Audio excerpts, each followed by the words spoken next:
When coming to Briarcliff, it feels like you're coming home. There's small classrooms and it's not a big campus, so there's not too many people that you're going to say hi to that you won't see again. Briarcliff is just a really amazing community. It's a community of faculty that really care about each other and students that care about each other. And I think that once you visit this place, you really get a good understanding of how genuine that actually is.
When coming to Briarcliff, it feels like you're coming home. You know, there's small classrooms and it's not a big campus, so there's not too many people that you're going to say hi to that you won't see again. Briarcliff is just a really amazing community. It's a community of faculty that really care about each other and students that care about each other. And I think that once you visit this place, you really get a good understanding of how genuine that actually is.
Hello, basketball fans. This is Kevin Potham. I'm the Sports Information Director here at Briarcliff University as we are getting set for tip-off of GPAC action here today, a doubleheader between your Briarcliff University Chargers and the Midland Warriors. We just had you were unable to hear it, but a great performance of the national anthem from Briarcliff student Luke Grizzle. Luke's been stopped by singing the national anthem quite a bit for the Charger fans this year, along with some of the other Cliff singers here on Briarcliff's campus. So we're getting set for this game. First, we're going to start off with the women's game. We're nearing tip-off as quickly I'll go over the starters of today's contest. For Midland, a junior forward from Lincoln, Nebraska, McKenna Sullivan. And along that, another forward, a 6-foot junior from Central City, Nebraska, Katie Gathje. And the three guards for the Warriors, a 5'11 senior from Gretna, Nebraska, Maddie Meadows, a 5'4 freshman from Omaha, Lexi Kraft, and a 5'7 senior in Amanda Hansen. For the Chargers, they are started by Alyssa Carley. She's a 5'11 senior from Trainer, Iowa, who is looking to become the 34th member of the 1,000-point club for the Chargers. Right now, Alyssa is sitting at 988 points in her career, so she needs a dozen to reach 4 digits. Along with her is number 3, Jaden Businger. She is a 5'7 sophomore from Bassett, Nebraska. Connor Sudman, a 5'11 freshman from Trainer, Iowa, at the guard position. And then running the point is Peyton Slaughter, a 5'6 freshman from Cherokee, Iowa. Rounding out the starters at center, 5'11 sophomore from Trainer, Madeline Deitchlers. We are getting set for tip-off. Briarcliff in their home whites, gold numbers, blue trim. Midland in their road navy uniforms, orange numbers, white trim. As the Warriors take the opening tip, maybe it's chawed down. Nice hustle there by Peyton Slaughter. Gives the Chargers the basketball here. Sudman will have it up top. Gives it Deitchler. It's knocked away. It's going to be called a kick ball, so reset the shot clock up to 20. It's a new rule in college basketball. The shot clock gets put up to 20 in that situation. Just like on an offensive rebound, it's not a full reset of the 30 seconds, but granted just 20. I like that new rule. It gets a little more action going as Connor Sudman pulls up from the free throw line. That's up, no good, rebounded by the Warriors. Midland brings it up, its first possession of the game, as there's a foul called on Businger, coming in a little too hot on Amanda Hansen, creating the contact. It's the first foul on Businger, first of the game here. So we're 34 seconds into this contest, a scoreless ball game. These two teams are fighting for their playoff lives, as Midland right now in the 9 spot in the GPAC standings. That's one game out of the final postseason berth that right now is held by Mount Marty. Briarcliff, 1 game behind the Warriors, so 2 out of a playoff spot. The Chargers, if they were to come back and tie Mount Marty, would get the tiebreak as the Chargers swept the Lancers this season. As Businger gets called for another quick foul, that's her second, so she's going to take a seat. Sarah Dreckman will step in. As now Midland will get an opportunity at the free throw line. 2 shots coming for Katie Gathje as she puts the first one up and in. There's our first point of the game. 1 more coming for Gathje. This one's up, it's in as well. 2-0 Warriors. Briarcliff with the basketball as we near 1 minute into today's contest. And you're watching this on the Charger Sports Network. Lobbed in, Deichler comes back to get it. She drives in, double team, goes through it and gets the layup to fall. Deichler, the second leading scorer for Briarcliff. The top 3 scorers for the Chargers all hail from Trainer, Iowa. Deichler was teammates in high school with the leader, Connor Sudman, a freshman, and Alyssa Carley, the senior. Didn't attend the same high school as the other 2, but all from the same town, as this one's shot is no good, but knocked out of bounds by the Warriors. Ball will stay with the Chargers. A 4-2 score here, 8:32 to play first quarter. Briarcliff down, but with the ball. Go out to Sudman. She dribbles it up to top, gives it to Dreckman. Dreckman will reset the offense. 8 to shoot, lobbed inside. It's tipped away and stolen by Gathje and the Warriors. Midland coming down quickly the other way. Another slope set up the offense.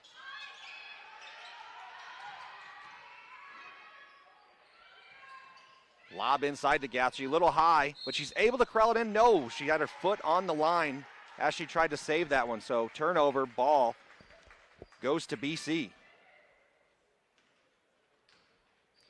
Again, Midland on the year, 5-12 in conference play, 9-16 overall. The Chargers come in at 7-18 on the season, 4-13 in GPAC play. Last time these 2 teams met, as a 3-pointer on the way for Briarcliff. In and out, no good, rebounded by the Warriors. Last time these 2 met was earlier this year in Fremont as the Warriors ran away with that one, 73-43. As this one, deep 3-pointers up and good.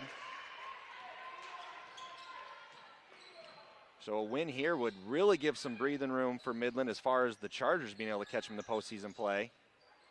I mean, really, a win for Midland here, I don't think technically eliminates the Chargers from making the GPAC tournament, but it basically would, as Carley gets it into Deichler. 8 on the shot clock. Deichler puts up the jumper. It's in. Nice touch there from Deichler.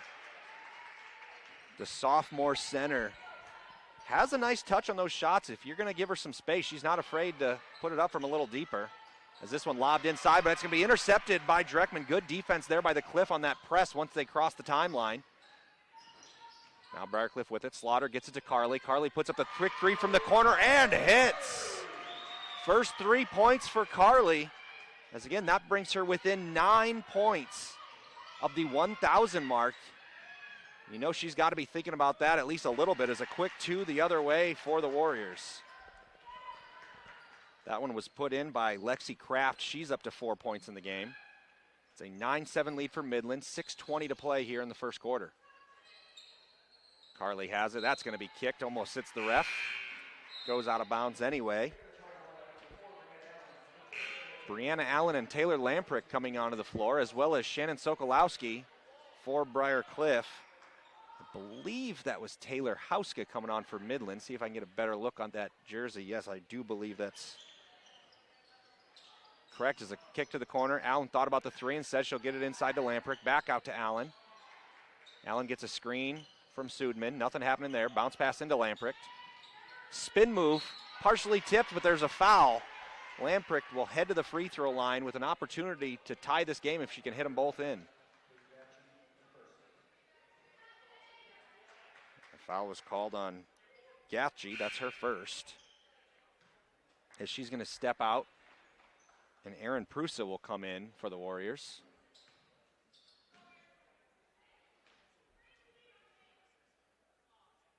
First one up, no good from Lamprecht. And it looks like I was reading that number wrong earlier. It is Lexus Haas who's into the game for Midland. This one from Lamprecht, up, in and out, no good, misses them both. And the Warriors hold on to that 2-point lead here, 4 minutes into the game. That one's knocked out of bounds. They're going to call it a kick ball. Either way, it was going to be in favor of the Warriors. Midland gets this one in. They go at the free throw line, kicked out, nice pass to an open three. It's a deep one, up, no good off the front iron. Fighting for the rebound, Lamprecht comes away with it. Nice play there by the freshman. Briarcliff bringing it back quickly the other way, some contact, no foul, picked up the ball, and getting the shot to fall is Connor Sudman.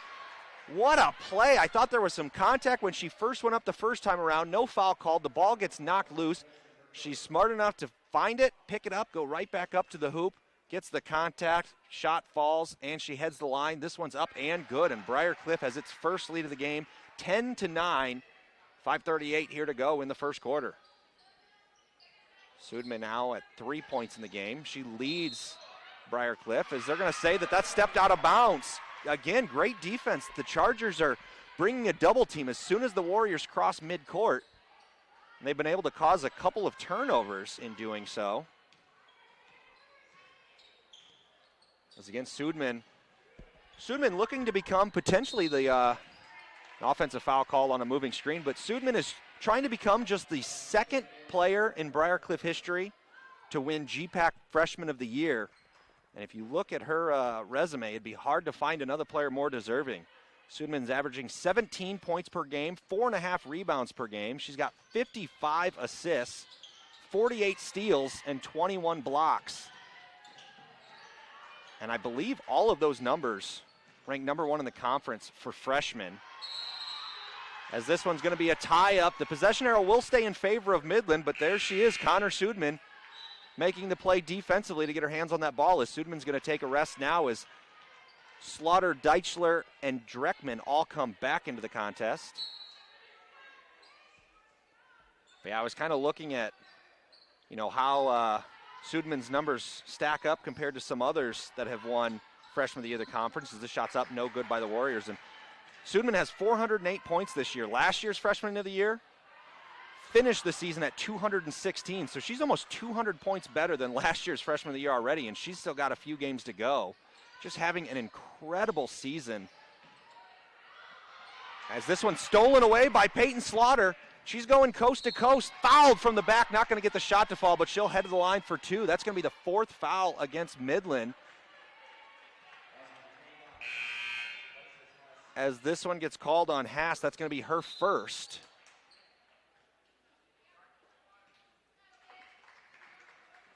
Maybe that was just the third team foul. Thought it was the fourth, but I'm just seeing three up on the board. Slaughter puts the first free throw up and good. Slaughter, another freshman that's been a key contributor to Briarcliff this year. A very young squad under head coach Mike Power. I mean, outside of Carly being the senior in the starting lineup, I mean, the starters are sophomore, freshman, sophomore. And those first players off the bench all seem to be freshmen as well. So just a lot of young talent out on the floor that have started to learn how to win as of late, as this three-pointer's up and good for the Warriors. Nice smooth touch there from Haas for her first points of the game, and we're knotted up at 12. 4:08 to go, first quarter. This one inside to Slaughter. Some contact, no foul, stolen away by Midland. The Warriors quickly bring it back up court, looking to retake the lead. This one's going to be driven in, trying to pick up the foul, and they do call the charge. Late sliding over, but they say Deichler was able to get set as she draws the charge. And that foul's going to go against Peyton Wingert. That's her first. Mike Power, as a coach, actually keeps track of charges taken. It's a stat that he really, really appreciates. And last year, as a freshman, Madeline Deichler actually broke the team record under Coach Power for most charges taken in a season, as she takes one there, as she's not afraid to do the dirty work, get the ball back for her team. Dreckman now with the basketball, gets a screen set up from Deichler. Dreckman for three, this one's up, no good. Rebounded by Haas and the Warriors. Midland bringing it back up court. We're tied at 12 here. 3.5 to play in the first quarter. Thought about the long three, thinks better of it now. Kicked around, Haas for three. This one's up and good. The sophomore from West Point showing her range as that's her second three of the contest. Carly now with it. Chargers trail by 3. Dreckman from the free throw line gets it knocked out of her hands. She's able to corral it back in. Needs to do something with it. Inside to Deichler on a low bounce pass. Deichler corrals it. Goes up. Some contact. No foul. Misses. Tries to get her own rebound. Instead gets called for the foul. And she got double teamed there. I think had she realized she had Sudman wide open for 3 behind her. She went for the drive instead. And eventually leads to her first foul of the game. 4th team foul on the Cliff. Midland now with the basketball. Leading this one by 3. Long pass ahead, breaks that press. Temporarily, though, is this one stolen away by Dreckman and a foul. No, they're going to say the foul's on Dreckman. Coming in trying to get that steal, and Midland in the bonus. And, of course, there is no single bonus in the women's game. It's 5 fouls in a quarter, sends you to the line for 2, and that was the 5th foul on the Cliff. So the Warriors will get 2 shots here. The first shot is up and good. Looks like that's Peyton Wingert at the line. She got her first point of the game, and there's the second. Midland up to a 5-point lead. I believe that's the biggest lead of the game here today. We're still early, 2.5 to go, first quarter. Deichler gets it from Sudman. Tries to go around, nice little stutter step, goes to the left, gets a tough shot to fall. Pretty good defense there by the Warriors. But Deichler's able to power her way through. Again, a lob pass. This one knocked away by Deichler, who goes off the defender and gets it to go out of bounds. Great play by Deichler. Knew she was falling out of bounds and wanted to try getting that steal. Jumps, knocks it off the Warriors and out of bounds. Ball goes to the Chargers. Sokolowski with it, over to Slaughter, left side. Inside to Deichler. Sokolowski's getting beat up down low, but enough space for Deichler above that to hit the jumper, and the Chargers are within 1.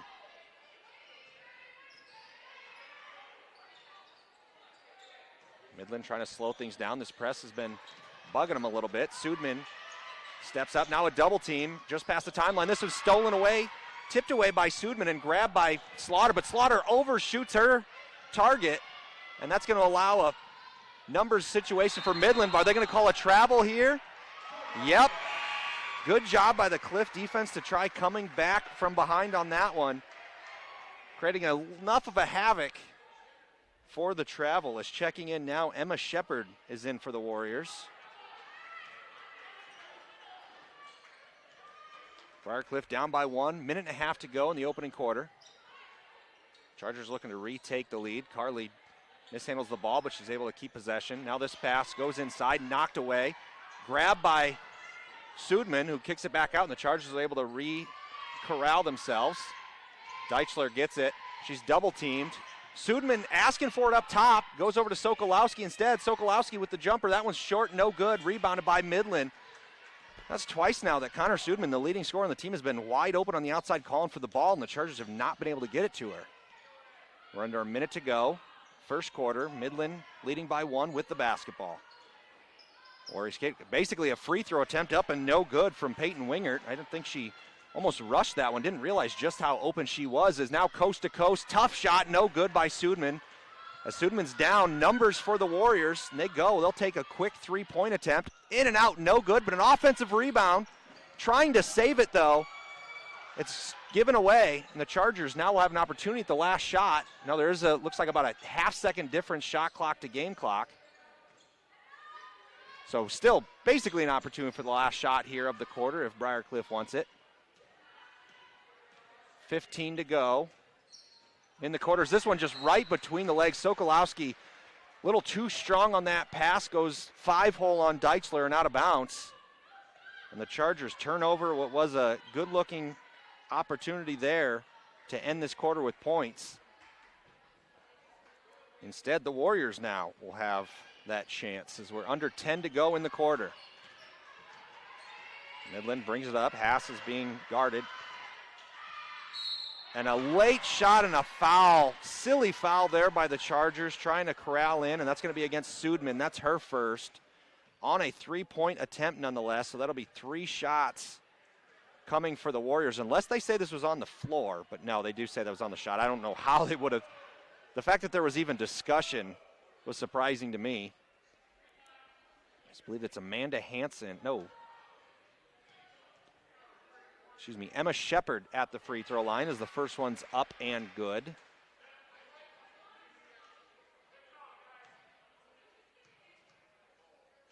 Second shot coming up. This one in and out, no good.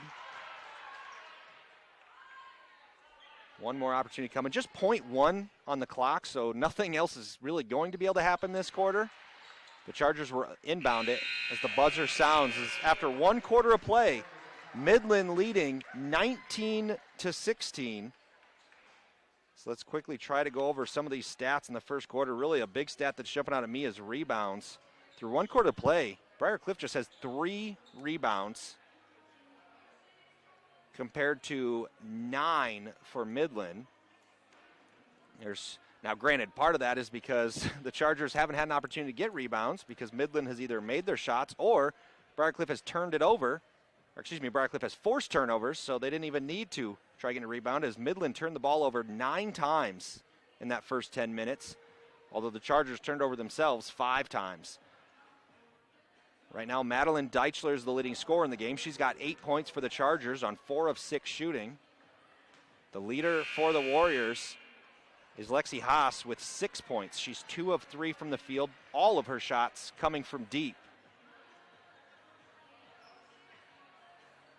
I talked about those turnovers. 9 turnovers for Midland, 5 for Briar Cliff. That has Briar Cliff with a 7-2 edge in points off of turnovers. The Chargers are leading in points in the paint, 8-0. Midland has gotten a lot more from its bench with 10 points coming from the bench. The Chargers, all of their points have come from the starting 5 as we start this second quarter.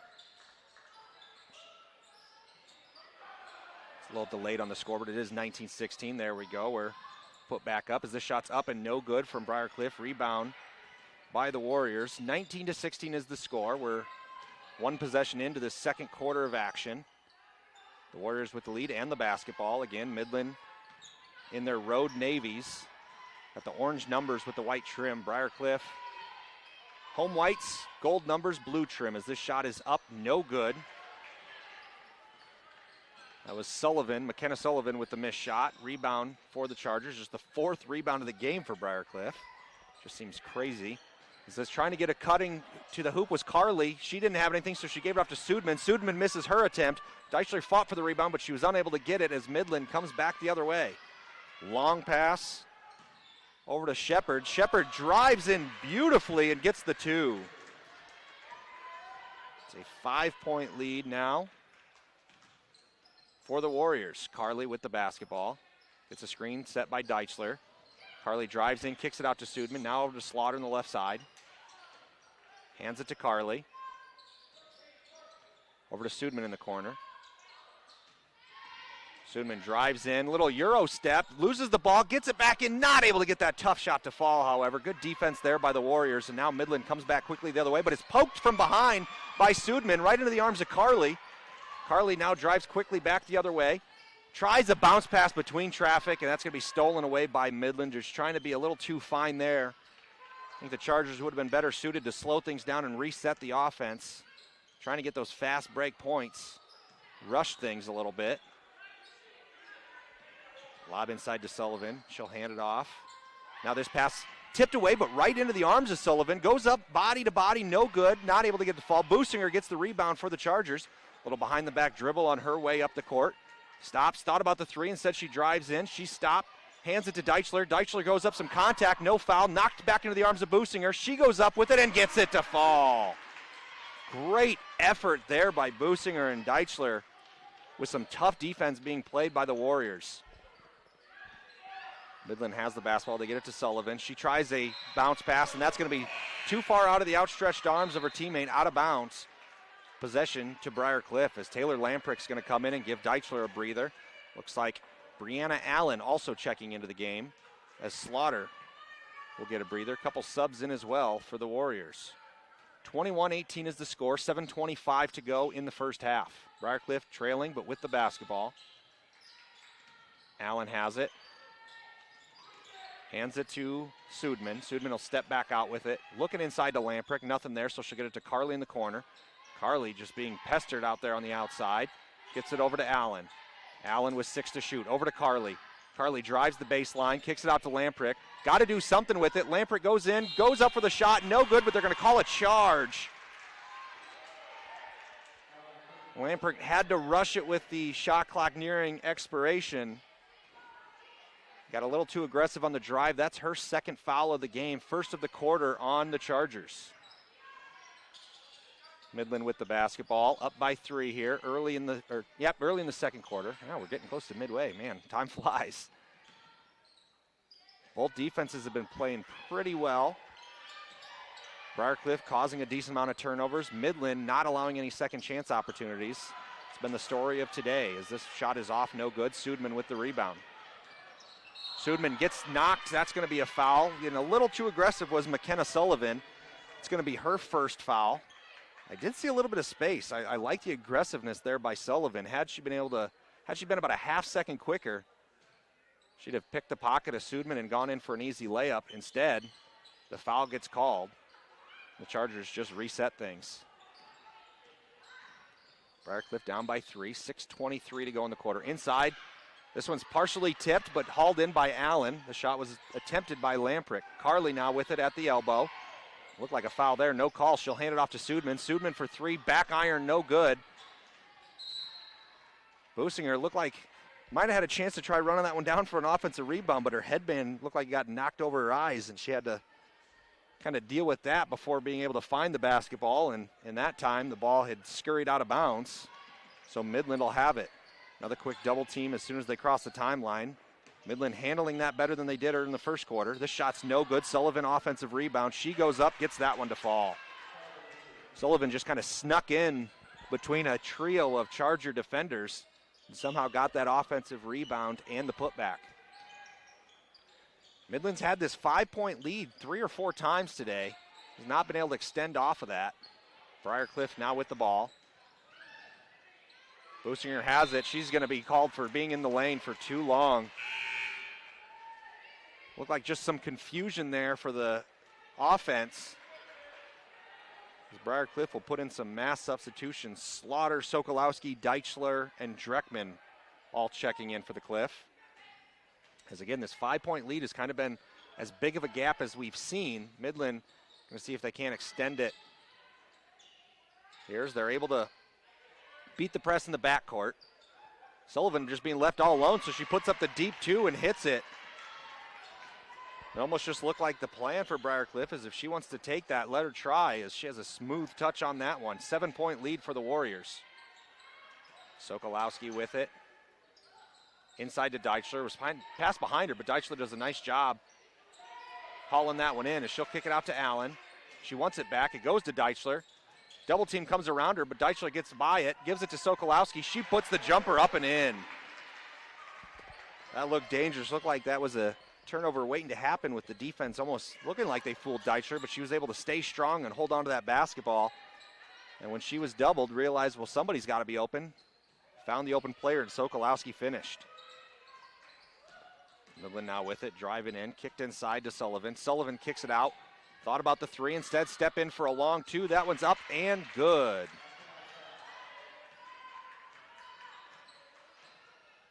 That was up and good by Lexi Kraft. Her first points of the game, as it's, again, a 7-point lead for Midland.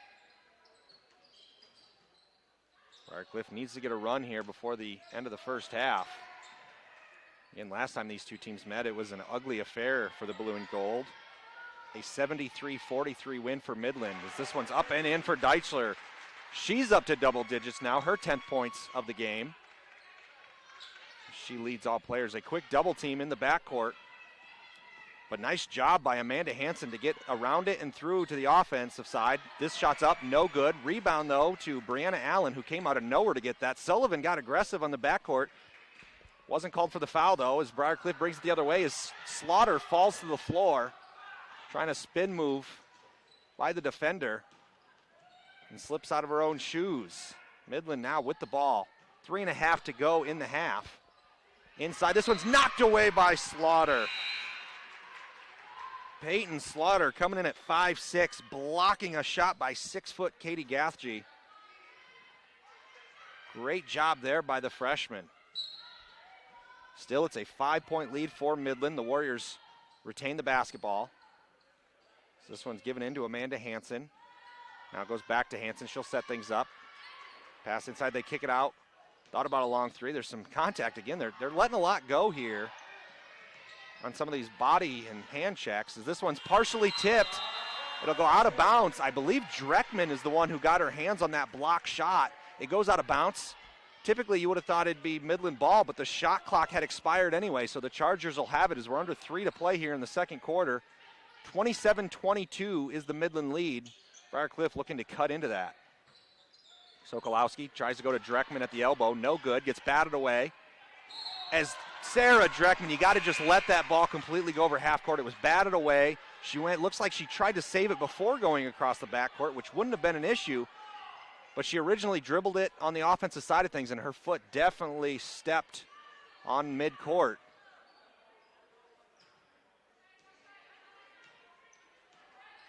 That's going to be just an unnecessary, unforced turnover, really. Is now driving in. A charge is called. This time it's Taylor Lamprick stepping up and be willing to take the contact to get the foul. And that's going to be the second foul called on Amanda Hansen as she'll step off the sides. Sam Shepard will come in for her.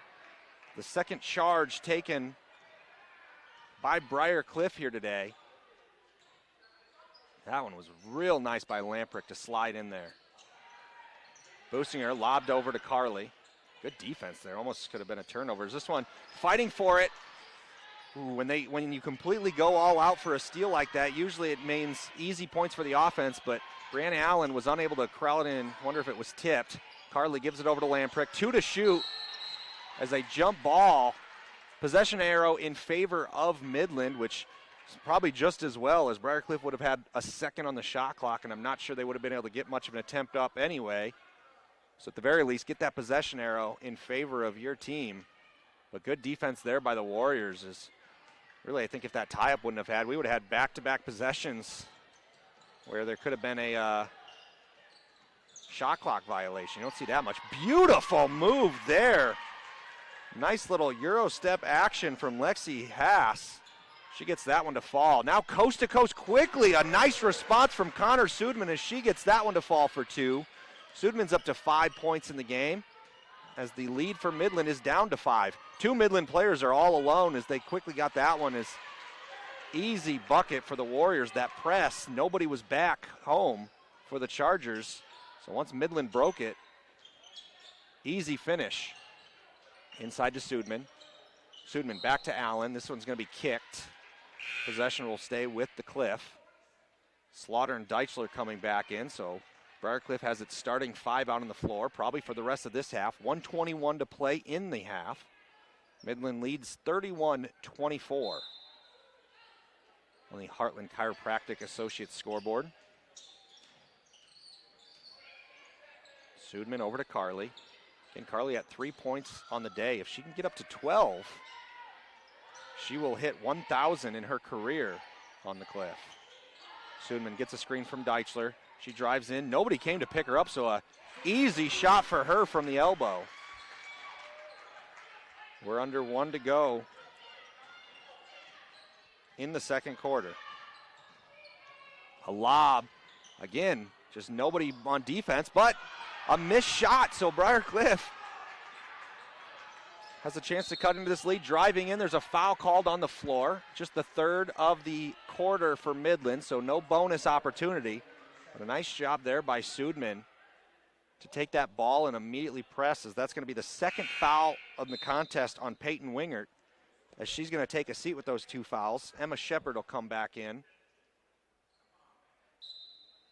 41 seconds on the clock. Deichler inside to Sudman. She's double teamed, goes up against it and gets this to fall, however. Nice job there by Sudman. 5-second difference, shot clock to game clock, so Midland won't be able to just sit for the final shot, but we'll see what they can do here as they go inside to Gathje. She won't rush it this time. Reset. They'll kick it to the outside, driving baseline, long pass cross court to Shepard. Shepard gets the defender off her feet and then drives in, kicks it out for an open three, no good. Rebound knocked away by Sudman right into the arms of Gathje. She didn't think she was going to be able to corral her own hand, so she hit it to where a teammate should be. No one's there, though. So Midland will have an opportunity here as they hit a three. That is just a rough situation. Briar Cliff looked like they were going to have an opportunity to potentially tie the game. At the very least, they were going to go into the break with a one-possession game, but they couldn't get the rebound, and that's been an issue all game long, is rebounding. And the second chance opportunity hits for Midland. So the Warriors at the half lead this one 34-28. As we will take a few minutes here off, and when we come back, we will go over some stats and see if we can find some other scores around the GPAC. Because right now we're on our Square Tire halftime report. You're watching this GPAC basketball action here on the Charger Sports Network.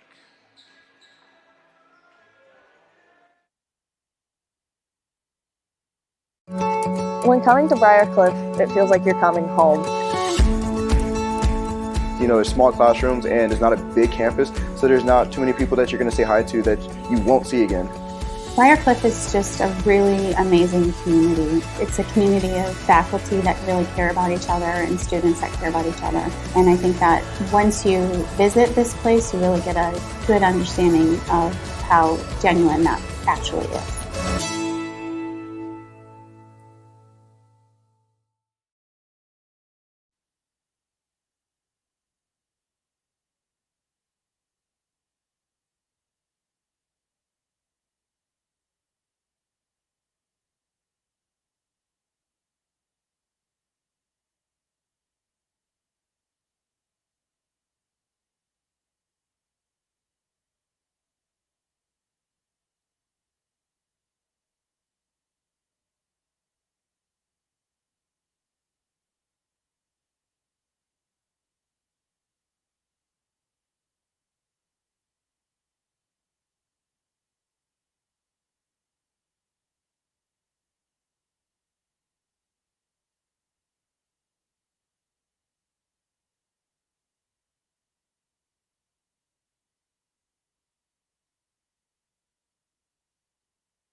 All right, fans, welcome back to the Square Tire Halftime Report. As quickly looking at the Heartland Chiropractic Associates scoreboard around the GPAC. Some of these other women's basketball matchups in the conference. Morningside and Dakota Wesleyan doesn't tip off until 4 o'clock on the women's side. Again, that's the 7th-ranked Mustangs and the 13th-ranked Tigers from Dakota Wesleyan have not tipped off yet. We do have one final in the GPAC, an early game. Hastings, number 2 in the country, remains undefeated on the season as they top a Jamestown team that's receiving votes in the national polls, but the Broncos come away with that one 65-51. One halftime score other than ours on the conference is Northwestern leads Doane 40-25 at the break.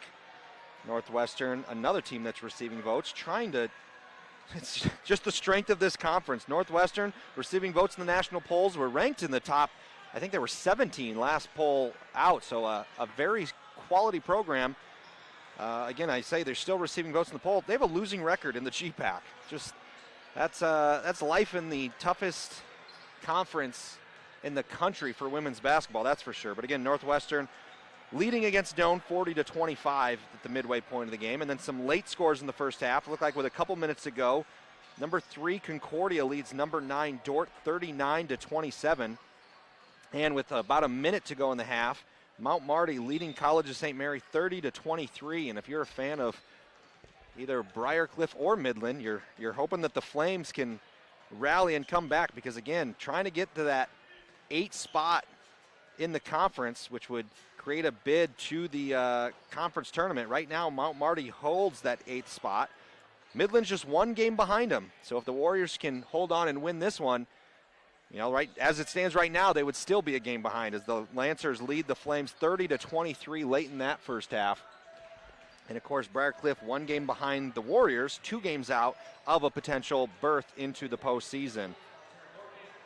Those are your scores from around the conference. Again, right here today, we do have Midland leading the blue and gold 34-28. So let's go over some of the statistics from the first half. Both teams are shooting 12 of 25 from the field for 48%, just identical numbers.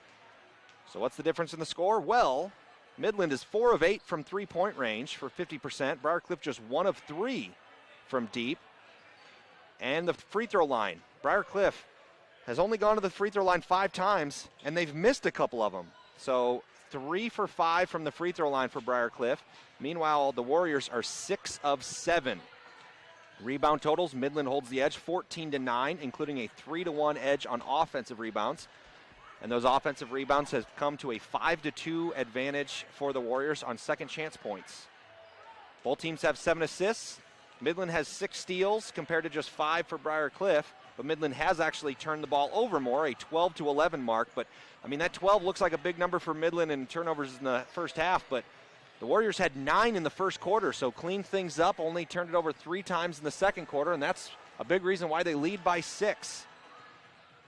Briarcliff has blocked 2 Midland shots. The Warriors have yet to get a denial on the Chargers. Both teams with 17 fouls. Leaders in the game.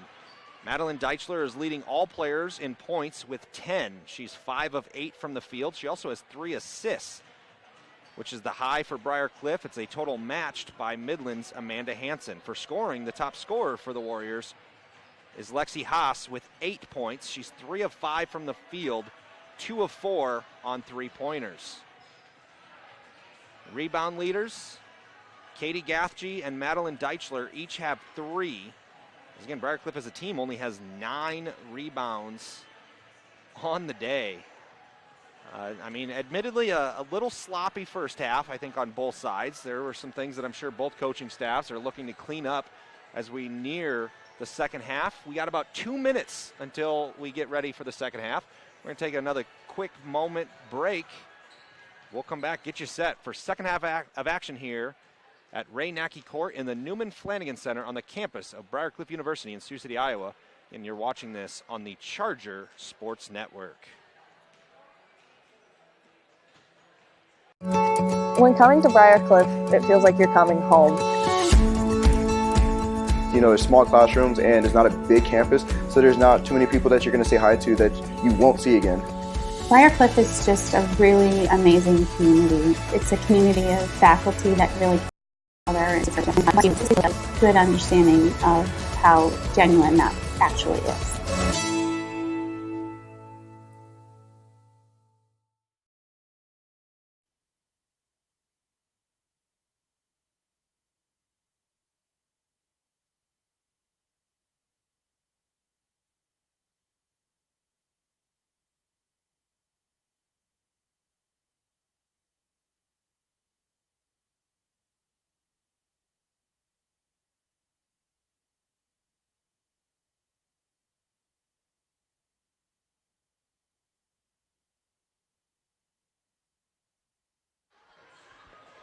Welcome back to the Charger Sports Network as we're getting set for the second half of play here between the Midland Warriors and the Chargers of Briarcliff University. We do have some halftime updated scores. Concordia leads Dordt at the break 46-28, and Mount Marty extended its lead a little bit 32-23 over College of St. Mary. Again, the Lancers right now currently hold that 8th and final playoff spot in the GPAC standings as the Chargers and Warriors are both trying to catch up. This game here on Rainacke Court is going to be a big factor on whose season will continue at the conclusion of the regular season. Connor Sudman starting with the ball for Briarcliff. Chargers have led a couple of times, but for the most part, Midland's had the advantage in this one as Madeline Deichler. Nice finish there as Deichler's up to 12 in the game. Midland struggled early in this game with the press from Briarcliff, but have settled things down and been able to get to the offensive side of things. Kick to the outside. Just a little back and forth passing goes on before a wide open three is up and good for Maddie Meadows. Meadows is up to 6 in the game. Long pass up ahead to Carly. Carly goes up against the defender, not able to get that one to fall. Gets her own rebound as she's fouled on the floor from McKenna Sullivan. That's going to be the second foul on Sullivan. It's Carly kicking herself after missing that attempt, but a good job to get that rebound and keep possession in favor of the Chargers. Deichler has it, thinks about the three, instead she goes in to Sudman. Sudman out to Carly. Carly catch and shoot three, it's good! Alyssa Carly is closing in on 200 three-pointers in her career. As she gets that one to fall, she came into the game with 197. As this shot's up and no good on the other end. Carly has, I believe that's her second three, so I think she's sitting at 199. And again, she's at 6 points, and if she can double up where she's at now, as she goes in for two here, this one's no good. Again, she's at, right now, 994 points in her career.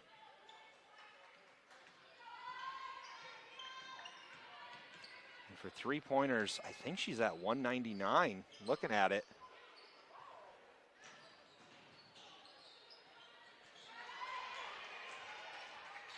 It's Briarcliff with the basketball, and that's going to be a carry there for Slaughter as she just, good defense there for the Warriors. Yeah, let me just double check. Yeah, Carly right now at 199 three-pointers in her time with the Chargers. That could be an impressive feat. I'd love to see her just make a couple of layups or something and then hit a three-pointer, get her 200th three-pointer to give her 1,000 points total in her career. That would be awesome as she's open here. She puts this three up, not able to get to fall. I mean, granted, if she's going to take that shot, I'd rather just have her get to 200 now. I don't care if it's not quite at 1,000 points, but that one just off. Carly's had herself a phenomenal career here at Briarcliff.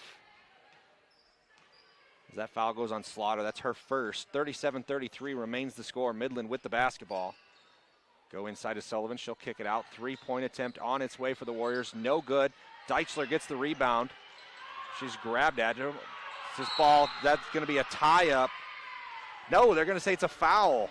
a foul on Amanda Hansen trying to come in there late. Is that her third? It is. So Hansen going to head to the bench with that third foul, and Alexis Haas comes in.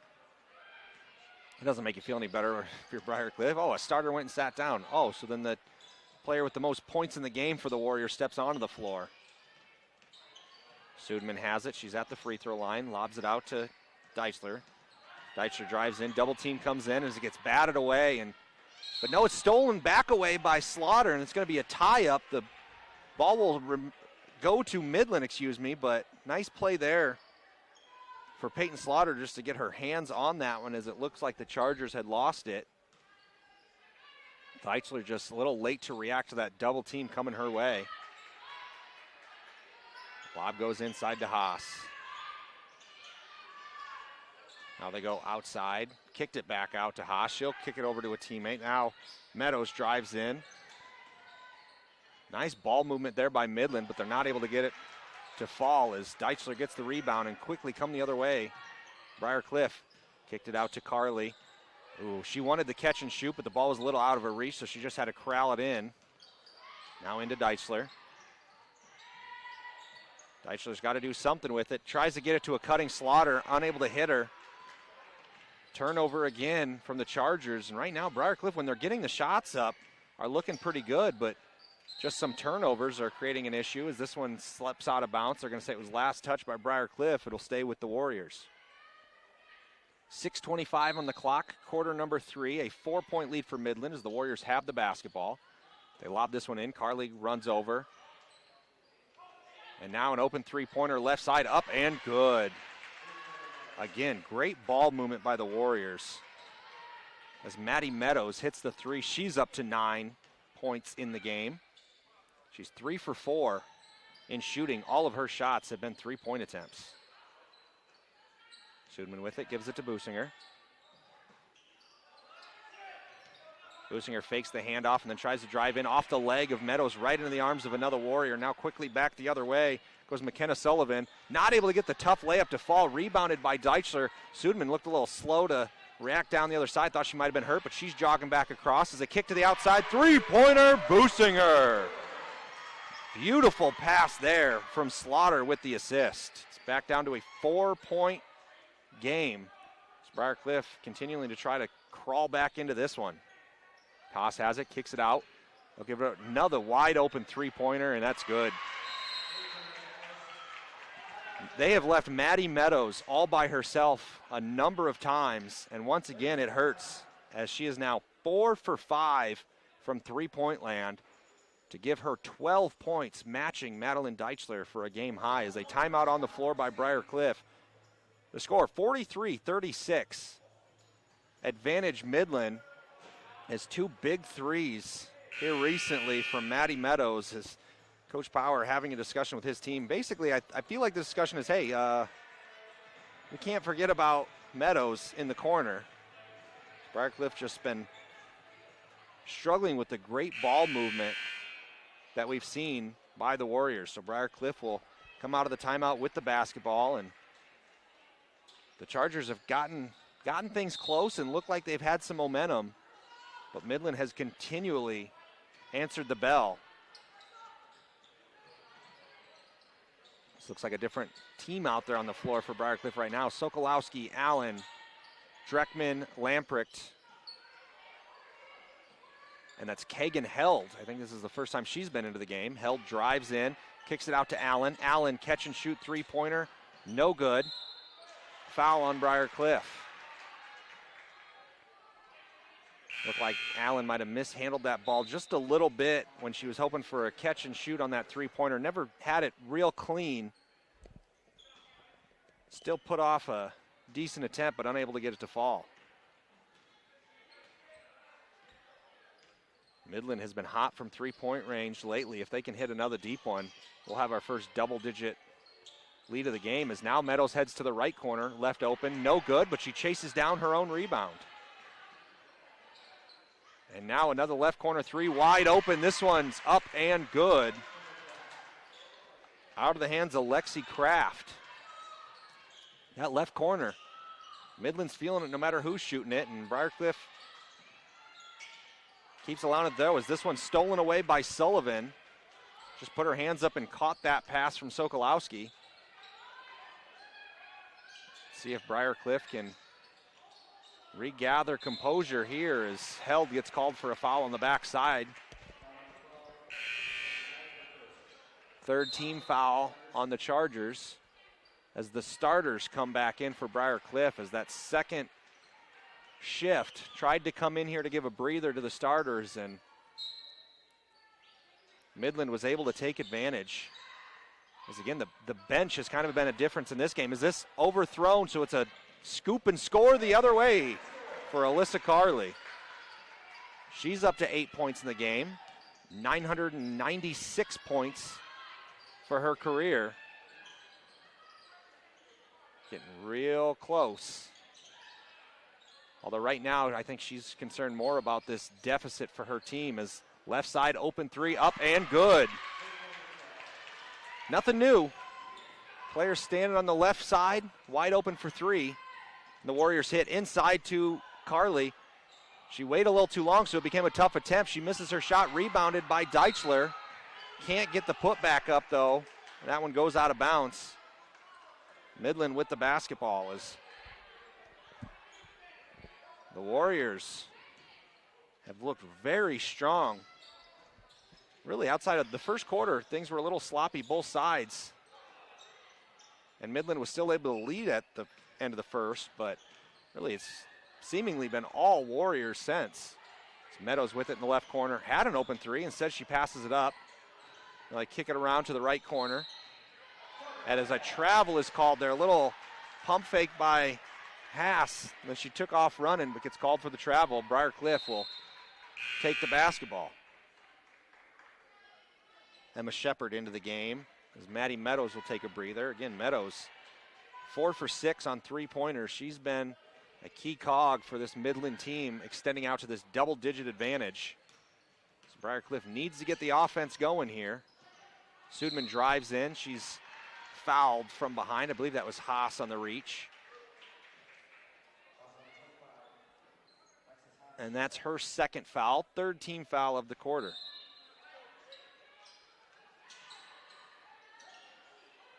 Briarcliff lobs it out to Carley. Carley over to Businger.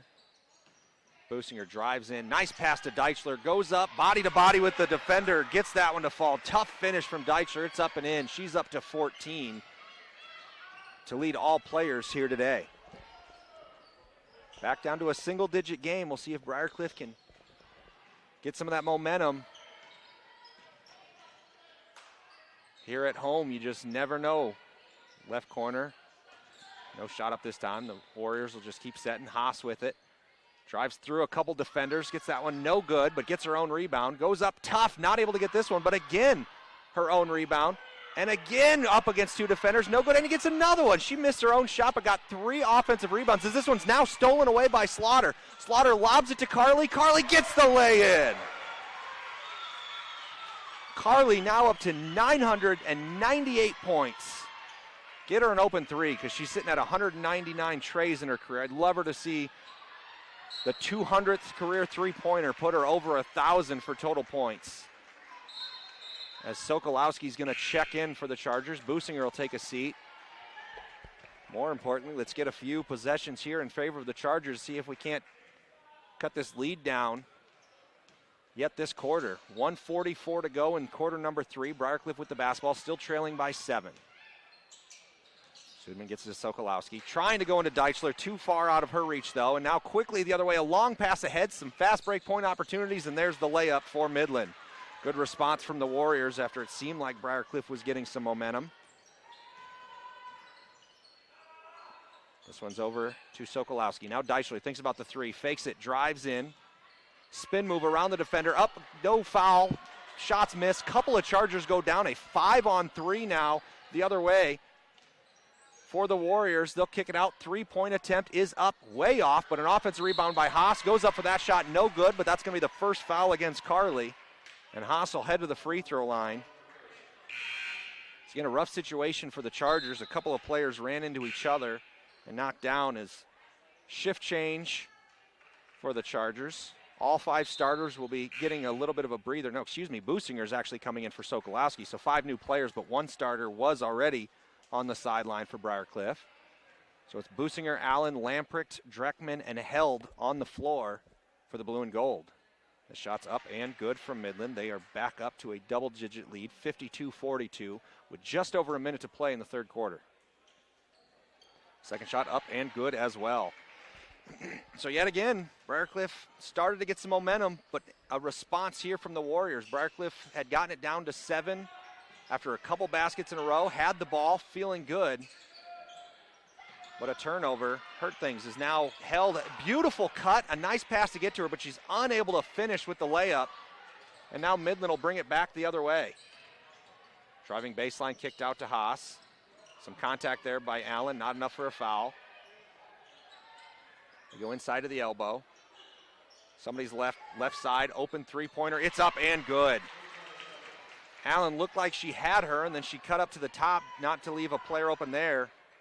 And that left side for 3 has been where Midland has done its damage. 56-42. The Warriors with the lead. Briarcliff can hold for the last shot. Businger gets double teamed. She'll give it over to Held. Held almost loses the ball, but she drives in, puts this one up. No good, air ball, but rebound by Lamprecht, and it's good. Almost better that it was an air ball.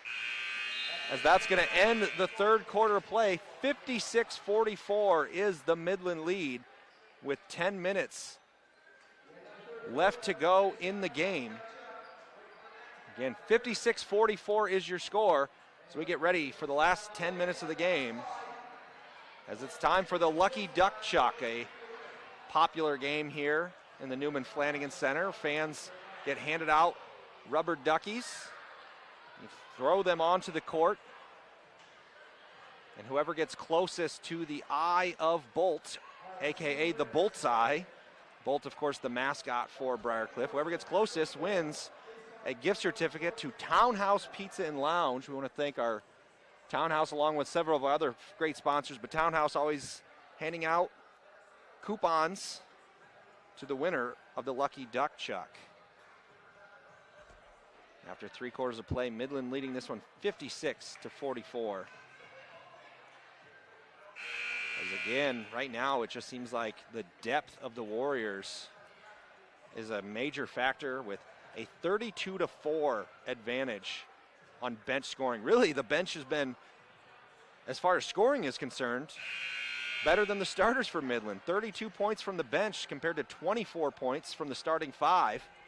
So the Warriors getting some great output from the reserves. Briarcliff with just 4 points off the bench. 2 from Taylor Lamprecht, which we just saw, and 2 from Shannon Sokolowski. So we start the fourth quarter. Deichler puts up the three-pointer, no good. Rebounded by Haas. So Briarcliff's going to need to do something here quick if they want to really keep postseason hopes alive. Again, trailing Midland by a game for the 9th spot in the conference, and only the top 8 make it into the postseason tournament.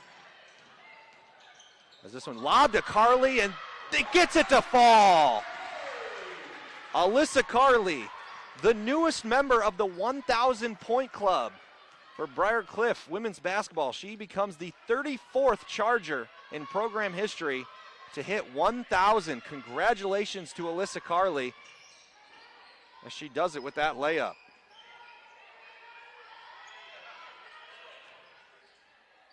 Is now back the other way. A nice response there from the Warriors as they get a tough lay-in to fall. Carly now with it, kicks it over to Sudman. Sudman trying to get inside to Deichler. She does. Now Maddie going up against some tough defense. She's just going to have to put up the jumper. Front iron, no good. But Madeline gets her own rebound. Nice pass to a cutter as that one's not able to get the fall, but it's because of the contact. Peyton Slaughter will head to the free throw line. Beautiful play there. Not only for Madeline Deichler to get her own rebound after the miss, but to see Peyton Slaughter coming in, gets that bounce pass, and gets the lay-in to fall. The shot is up and good. 58-47, 8:38 left on the clock.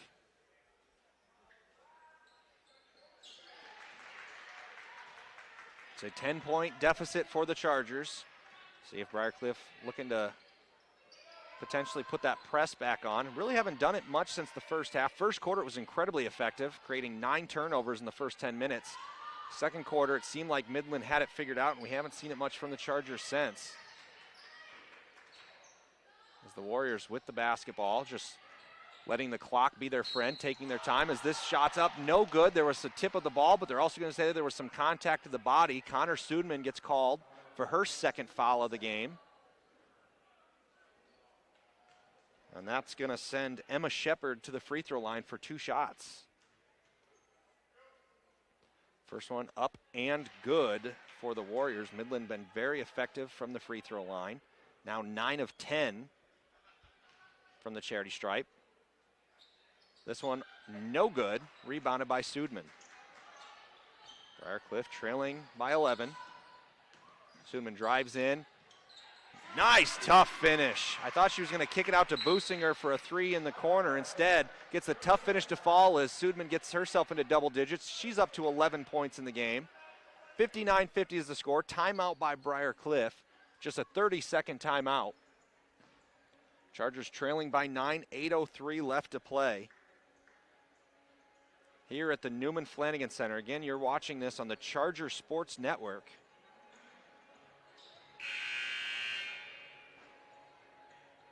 Briarcliff just hanging on to any type of hope for postseason action.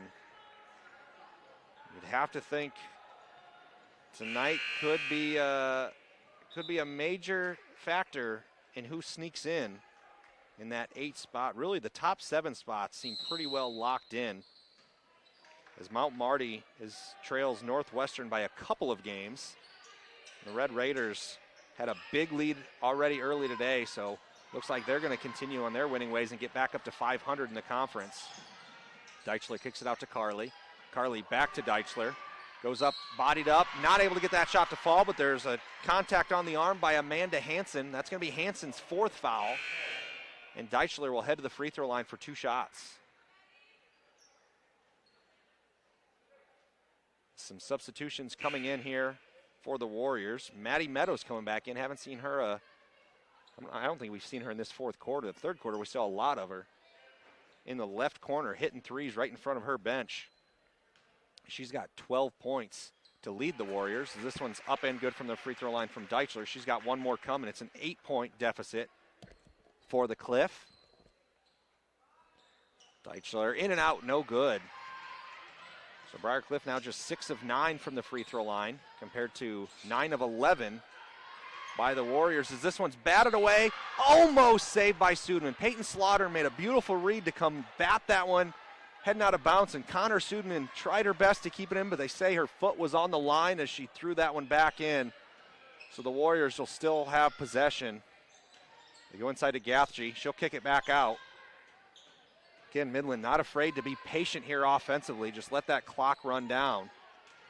As Haas goes in, is that going to be a charge? They say that's the block. Madeline Deichler, who again last year broke a team record for most charges taken, a stat kept by Coach Power, and rightfully so.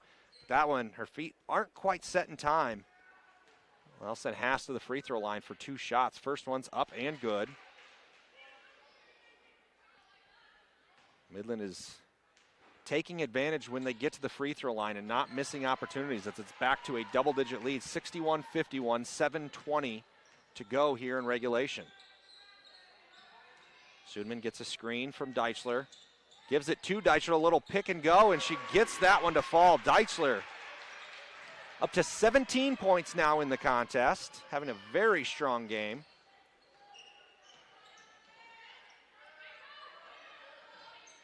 Midland with the basketball. We're under 7 to go in quarter number 4.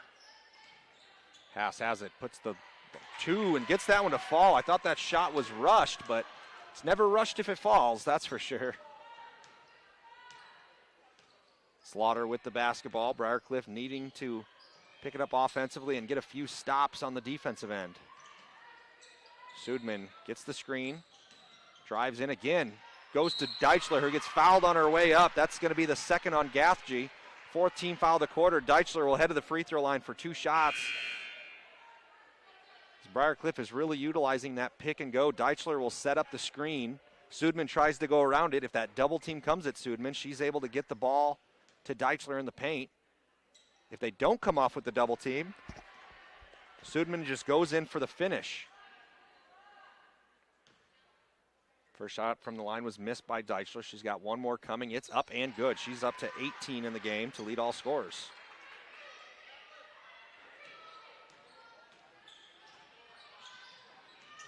Quick press comes as soon as they cross the half-court line, but Midland's able to deal with it. Kick to the outside. Haas has an open 3. That one's up. Back iron, no good. Deichler with the rebound. Quickly gets it to Slaughter. Slaughter lobs it up to Dreckman. Dreckman gets the lay-in. The crowd coming alive a little bit here in the Newman Flanagan Center, trying to will their team to a comeback here. See if Midland can prevent that.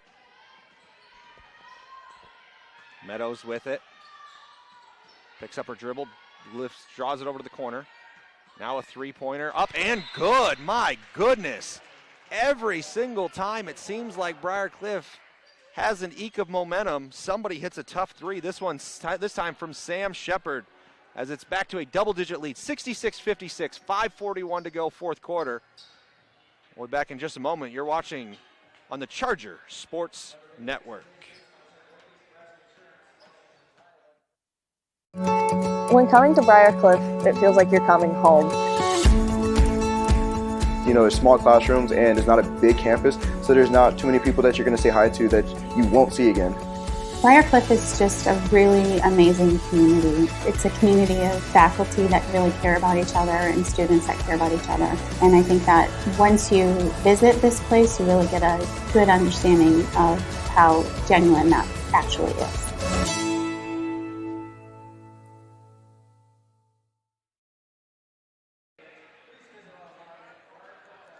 Welcome back to the Newman Flanagan Center. Right now, Briarcliff in a full timeout trying to figure out what the heck to do. Every time Briarcliff has a few answers offensively, Midland responds right back with a counter punch, and it seems like every counter from Midland comes from three-point range as the Warriors are shooting 50% from beyond the arc, 11 for 22. Meanwhile, Briarcliff just 3 of 8 from deep. And if my math class has taught me anything, it's 3 is more than 2, and it seems like every time Midland scores, it's 3 points. Briarcliff has been getting 1 or 2 because there's been a few possessions where free throw line they've only been able to capitalize with 1. So now the Warriors get a steal and head back the other way. Again, just going to be patient with it. Try letting that whole shot clock drip off unless they have an open 3, which they do here. Up, no good.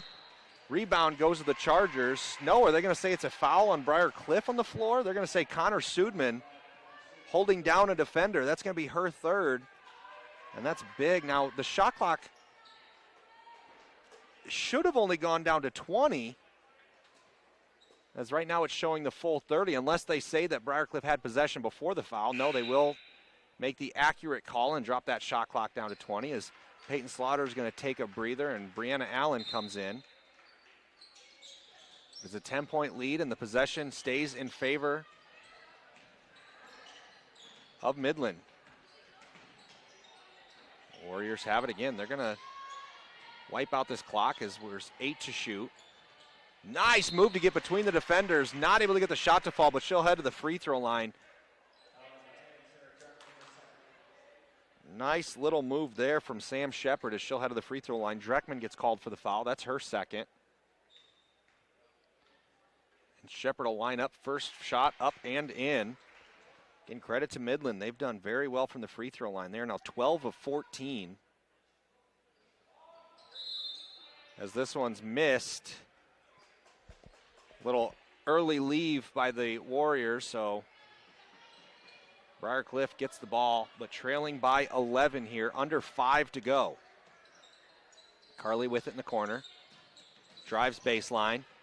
Bumps, kicks it out to Deichler. Deichler open for three. Not who you usually want shooting the threes as she misses that one. But Allen originally looked like she was going to get the rebound, but she started to have her momentum bringing her out of bounds. Had to just throw it back to save it. And ends up being hauled in by the Warriors. Pass to Haas. She's being left alone. She'll just kick it back and allow Lexi Kraft to set up the offense. Now to Haas. Allen not going to let her go to her right. She tries to anyway. 6 to shoot. Pass inside. Sudman late getting back. She's going to get called for her third foul. And that's going to send McKenna Sullivan to the free throw line for 2 shots. It's Briarcliff. It's the 4th foul on Sudman, and that's probably the 3rd or 4th time there where Briarcliff has played tremendous defense for about 26 seconds of the shot clock. But great job by Midland to be patient, wait until there's finally an opening for somebody. And it seems like they've seen them every time. First free throw is missed. Second one up from Sullivan, up and good. The lead is a dozen now for the Warriors. As Sudman slips through a couple defenders and gets the lay-in. Sudman now up to a baker's dozen, 13. Long pass up ahead behind the defense. Smart play there by Sullivan. She might have had a chance to drive in, but she's just going to let more clock come off. Meadows now with it. As we're 3:45 a game. As this going to a quick whistle there. I think that's going to be the 5th foul on Sudman, so she's going to end her night with 13 points, 4 off of her average on the season.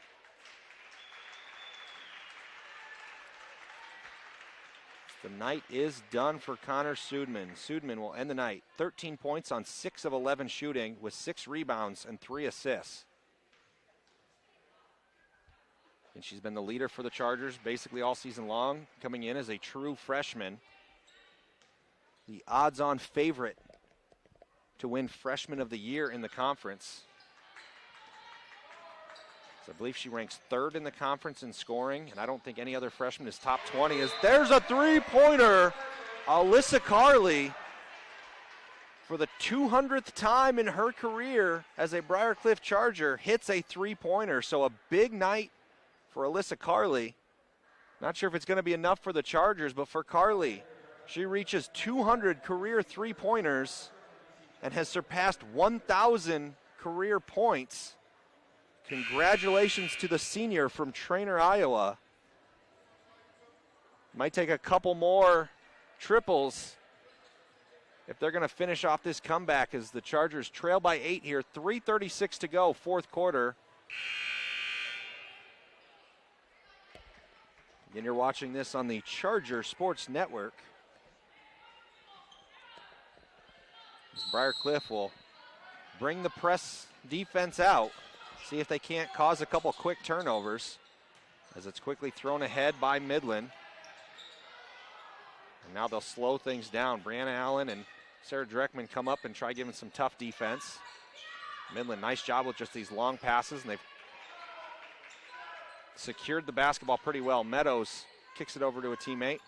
Driving in, back out to Haas. Haas will put up the 3 from straight on and gets it to fall.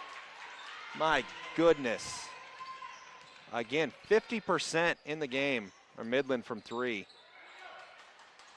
Coach Power has to feel pretty good about how his defense is done, but when the other team is hot, not much you can do. So this bounce pass is tipped away and grabbed by the Warriors, and they're going to say there's a timeout on the floor by Midland, a 30-second timeout, mostly just to keep possession of that ball. Heads up call there by Sean Gilbert, the head coach for the Warriors, as that'll retain possession. The possession arrow was in favor of Midland, so on a tie-up, they still would have had it, but if you can keep that possession arrow in your favor, that's clutch, especially down here in the waning moments. 2:50 to go in the contest. The score is 72-61 in favor of Midland. Again, the Warriors are looking to get a big gap here on the Chargers and get rid of any doubt on being caught from behind in case they can slide into that 8th spot in the conference, but still going to need some help as Mount Marty is a game up. Mount Marty currently leading by 5 points against College of St. Mary with 6 minutes to go. That game taking place in Yankton. I haven't looked ahead on the schedule to see if Mount Marty has any games left with Midland. So a foul here will send Midland to the free throw line. And yes, actually the final game of the year for the Warriors, Senior Day, will be against the Lancers from Mount Marty. And there could be a very likely scenario where that could be basically a play-in game for the GPAC tournament. As last time the two teams met, Mount Marty came away with an overtime victory in Yankton, 87-85. I'm not going to look through to set any of the other tiebreakers that could be a possibility. But whether the teams are tied in the standings as that point or a one-game difference, it could end up being winner moves on. The losing team ends its season. Right now, Briarcliff trying to stay in the mix of some things, but needing a huge comeback in this one. Inside to Deichler. Deichler goes up, gets the body and the contact. That's going to be a foul on McKenna Sullivan. That's her third. Deichler will head to the free throw line. Deichler looking to get to 20 points. She's the leading scorer in this one with her 18 right now, as she'll have 2 shots from the free throw line. First one's up and good. 74-62 is your score. 2:06 left on the clock. Deichler's second one up and good as well. So she's reached 20 points in the game. She's actually the second player to reach 20. As this one's up and Sullivan gets the 2 and she's fouled. As I hadn't realized that Lexi Haas had jumped all the way up to 20 points. Haas is 5 of 11 from the field, 3 from 6 from three-point range, 7 of 8 from the free throw line with 5 rebounds and an assist to go along with that. The shot's up and good. 3 points the old-fashioned way. There for McKenna Sullivan as she's up to 8. For Madeline Deichler, she's shooting 50% from the field, 8 of 16. She's 0 for 2 on 3-point attempts, 4 of 6 from the free throw line. She's got 6 rebounds and 4 assists, so pretty good game all around for Deichler with when your leading scorer is also your top assist player with 4. She's been distributing it well. And when she needs to be one to finish, she's been doing so. Treckman with the basketball. Looking in, see if there is some space to get it to Deichler. Gets it to Carly. Carly lobs it up high, but Deichler's able to grab it and go through 2 defenders and just power her way in to get the points. As a timeout quickly by Briarcliff. 1:40 on the clock. The Chargers trail by 12, but not done quite yet. See what they can do here in just a minute on the Chargers Sports Network. The score 77-65, 1:40 left to go, quarter number 4. When coming to Briarcliff, it feels like you're coming home. There's small classrooms and it's not a big campus, so there's not too many people that you're going to say hi to that you won't see again. Briarcliff is just a really amazing community. It's a community of faculty that really care about each other and students that care about each other. And I think that once you visit this place, you really get a good understanding of how genuine that actually is.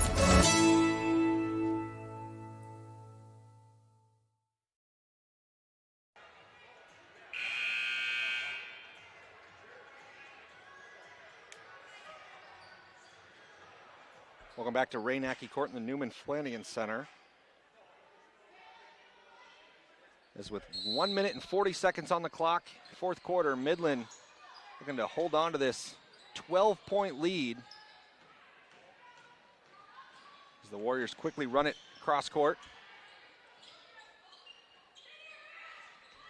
Just going to let this clock die down as much as they can as we're under a minute and a half to go here. Stay with us at the conclusion of this one as we get ready for men's basketball action.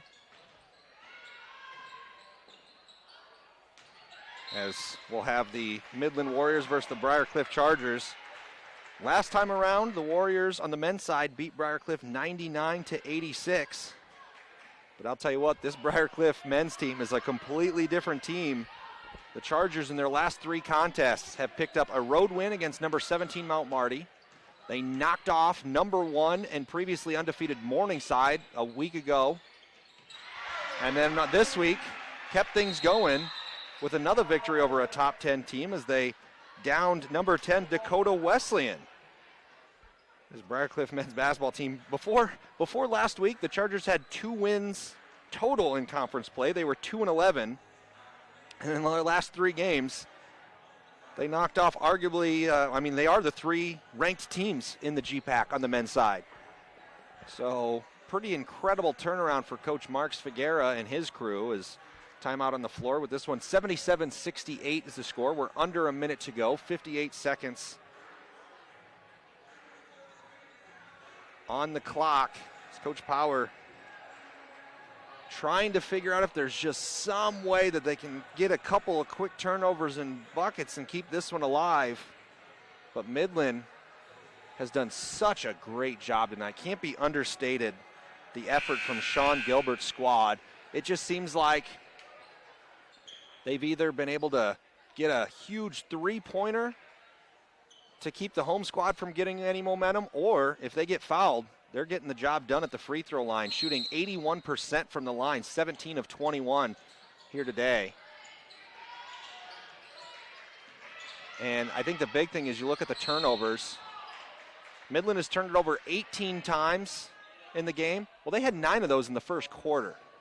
So when you go 9 turnovers in a quarter as a coach, you're just, well, it looks like, looking down at Sean Gilbert, it looks like he might have ripped every hair off the top of his head that he would have had left after that quarter. Then since, 9 turnovers total in the next almost 3 full quarters now. So whatever was said in the huddle getting ready for the second quarter seems to have stuck with this Warrior crew.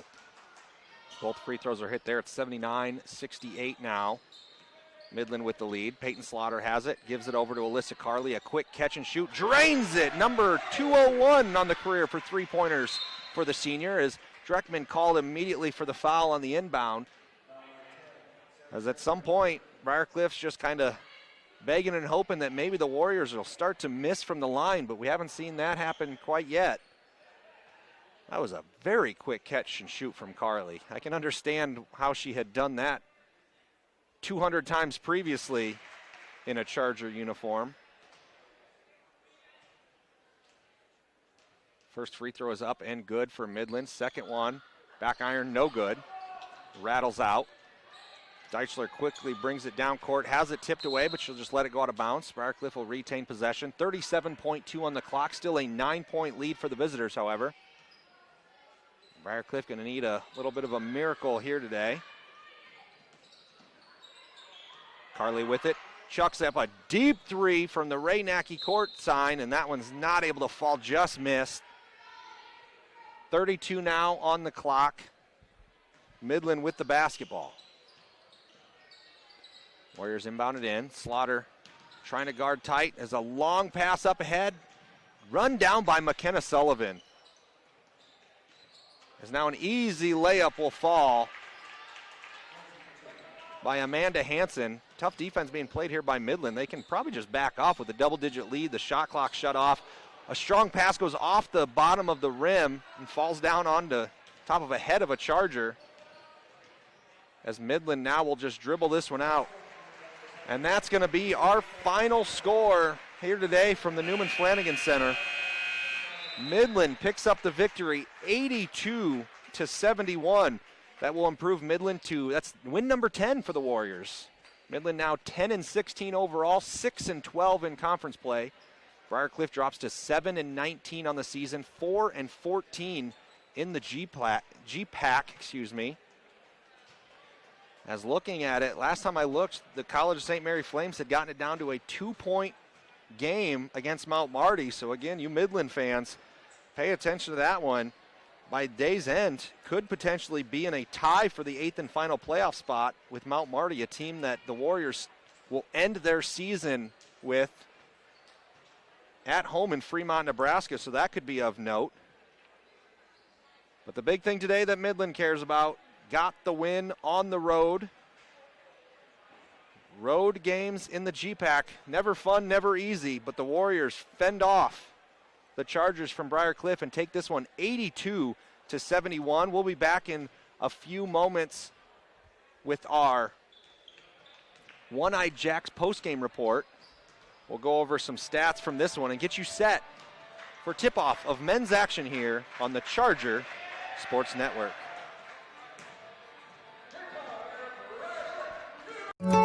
When coming to Briarcliff, it feels like you're coming home. You know, there's small classrooms and it's not a big campus, so there's not too many people that you're going to say hi to that you won't see again. Briarcliff is just a really amazing community. It's a community of faculty that really care about each other and students that care about each other. And I think that once you visit this place, you really get a good understanding of how genuine that actually is.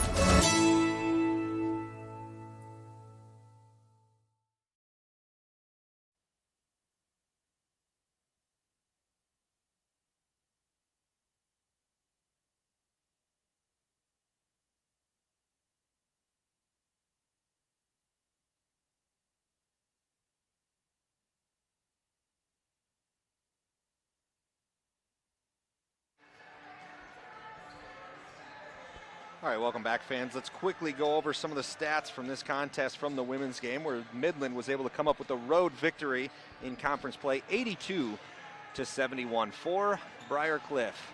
The Chargers actually shot better from the field today. They were 51% on 28 of 55 shooting, compared to 25 of 53 shooting for Midland for 47%.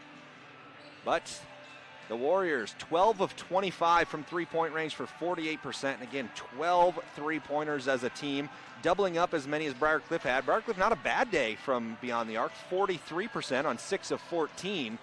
But again, just when you have half as many makes, that's a difference there, that's for sure. And at the free throw line, very nice job by Midland. 20 of 25 for 80% from the charity stripe. Briarcliff was about 70%, 9 of 13 from the line. Rebounds, slight edge to Midland, 26-25, an 8-5 edge on offensive rebounds. Second chance points, 9-6 in favor of the Warriors. Bench scoring, big difference. 49 points off the bench from the Warriors. 9 points for the Chargers. Briarcliff did have a more effective day in the paint, which makes sense with most of the success coming from either the free throw line or three-point range for Midland. Briarcliff had 40 points in the paint to a dozen for the Warriors. Points off of turnovers, Midland had the edge there, 16-14, as Briarcliff turned it over 20 times compared to 18 times by Midland. Leading scorer on the day was Madeline Deichler for the Chargers. She shot 9 of 17 from the field, ended with 22 points to go along with 7 rebounds and 4 assists. Very good day all around for Deichler. Second leading scorer for Briarcliff was Alyssa Carley. She scored 18.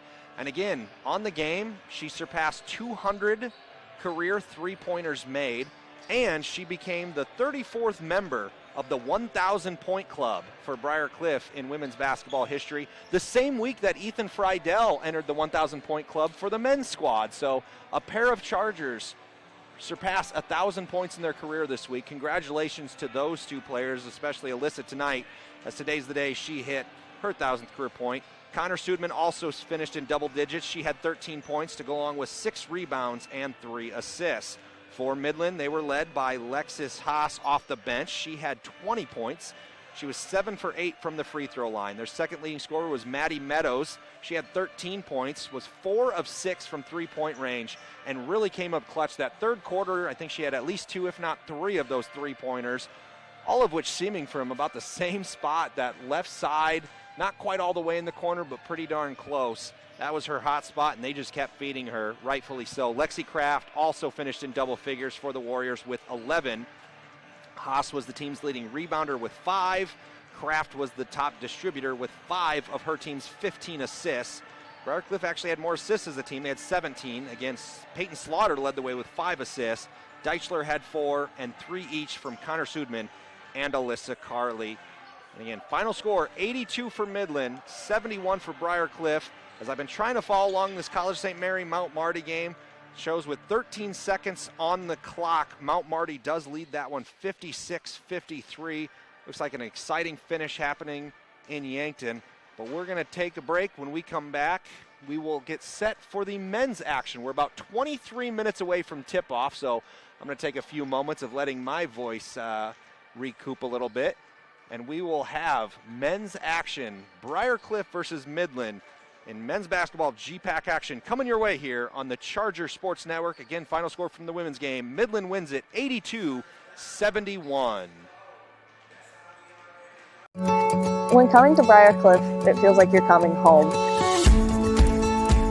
You know, there's small classrooms and it's not a big campus, so there's not too many people that you're going to say hi to that you won't see again. Briarcliff is just a really amazing community. It's a community of faculty that really care about each other and students that care about each other. And I think that once you visit this place, you really get a good understanding of how genuine that actually is.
When coming to Briarcliff, it feels like you're coming home. You know, there's small classrooms and it's not a big campus, so there's not too many people that you're going to say hi to that you won't see again. Briarcliff is just a really amazing community. It's a community of faculty that really care about each other and students that care about each other. And I think that once you visit this place, you really get a good understanding of how genuine that actually is.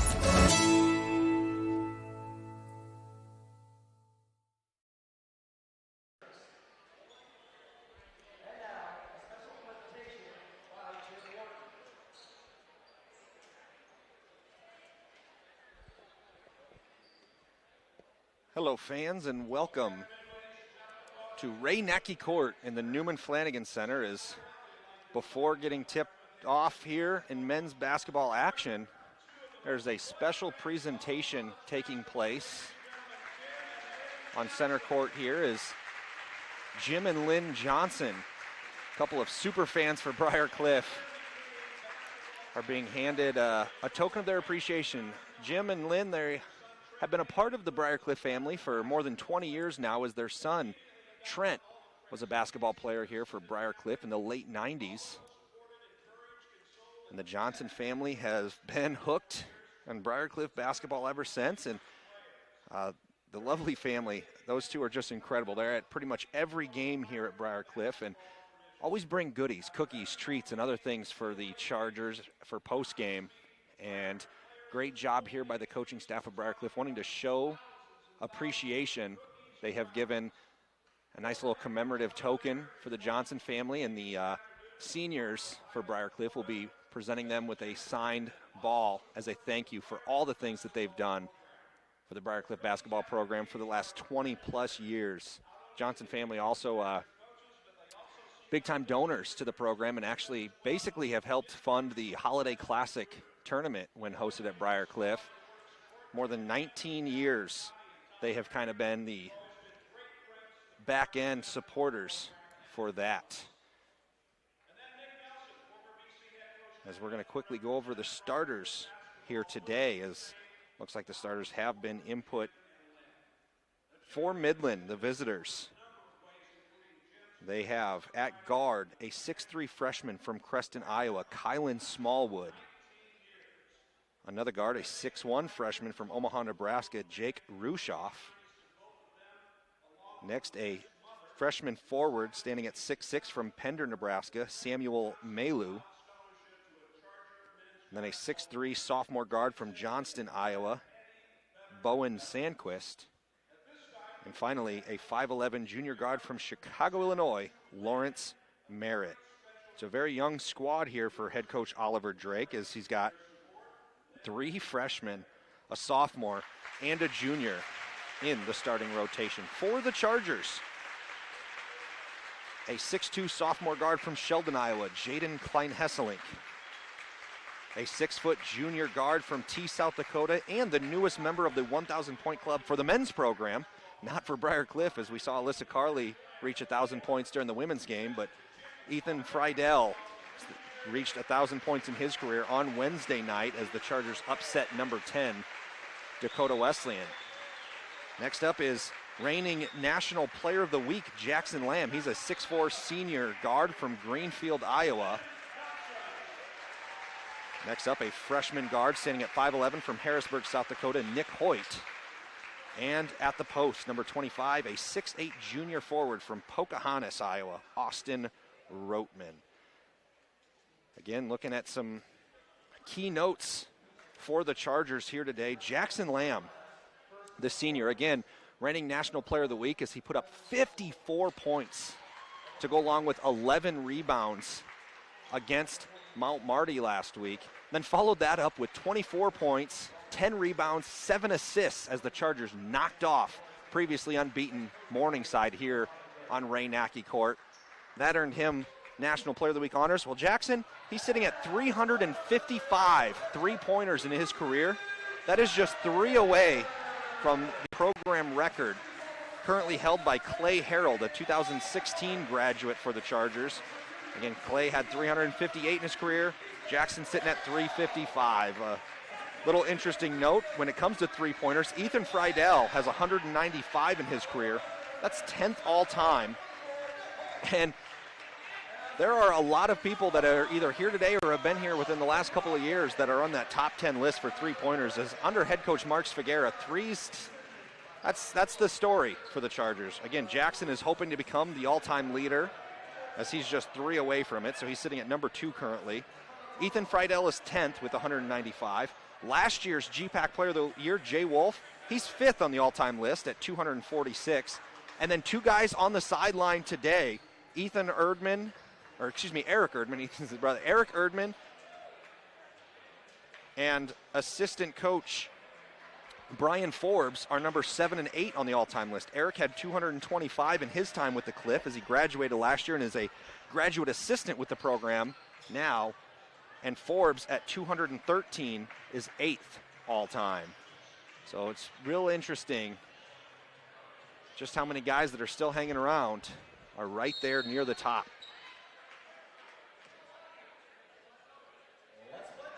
As we are set for tip-off, and here we go. Again, entering this game, Midland comes in at 7 and 15 in the year, 3 and 12 in the GPAC. Briarcliff is 14 and 12 overall, 5 and 11 in the GPAC.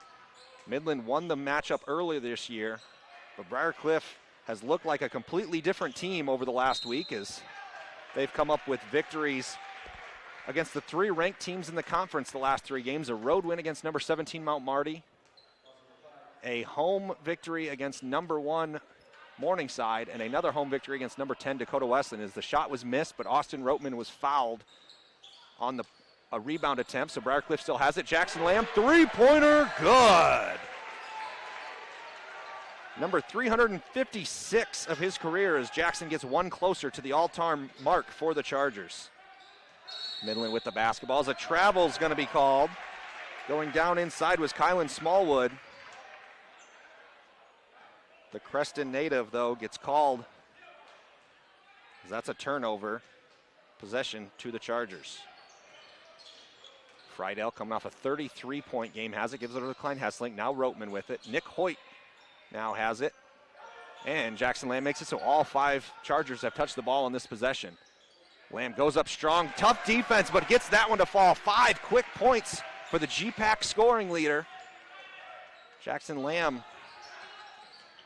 averaging nearly 24 points a game. Quick three-pointer the other way for Midland. That's off the mark, no good, but an offensive rebound run down by Midland, driving the baseline, getting the bucket to fall.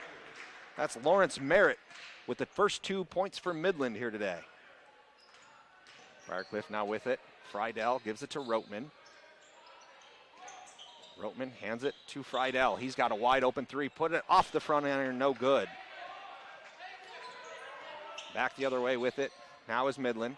Kick to the outside, quick catch and shoot 3, no good. Rebound to Hoyt.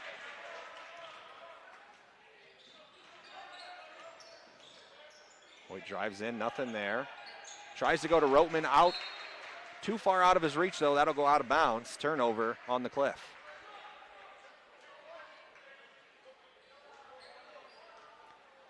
Midland bringing the ball up court.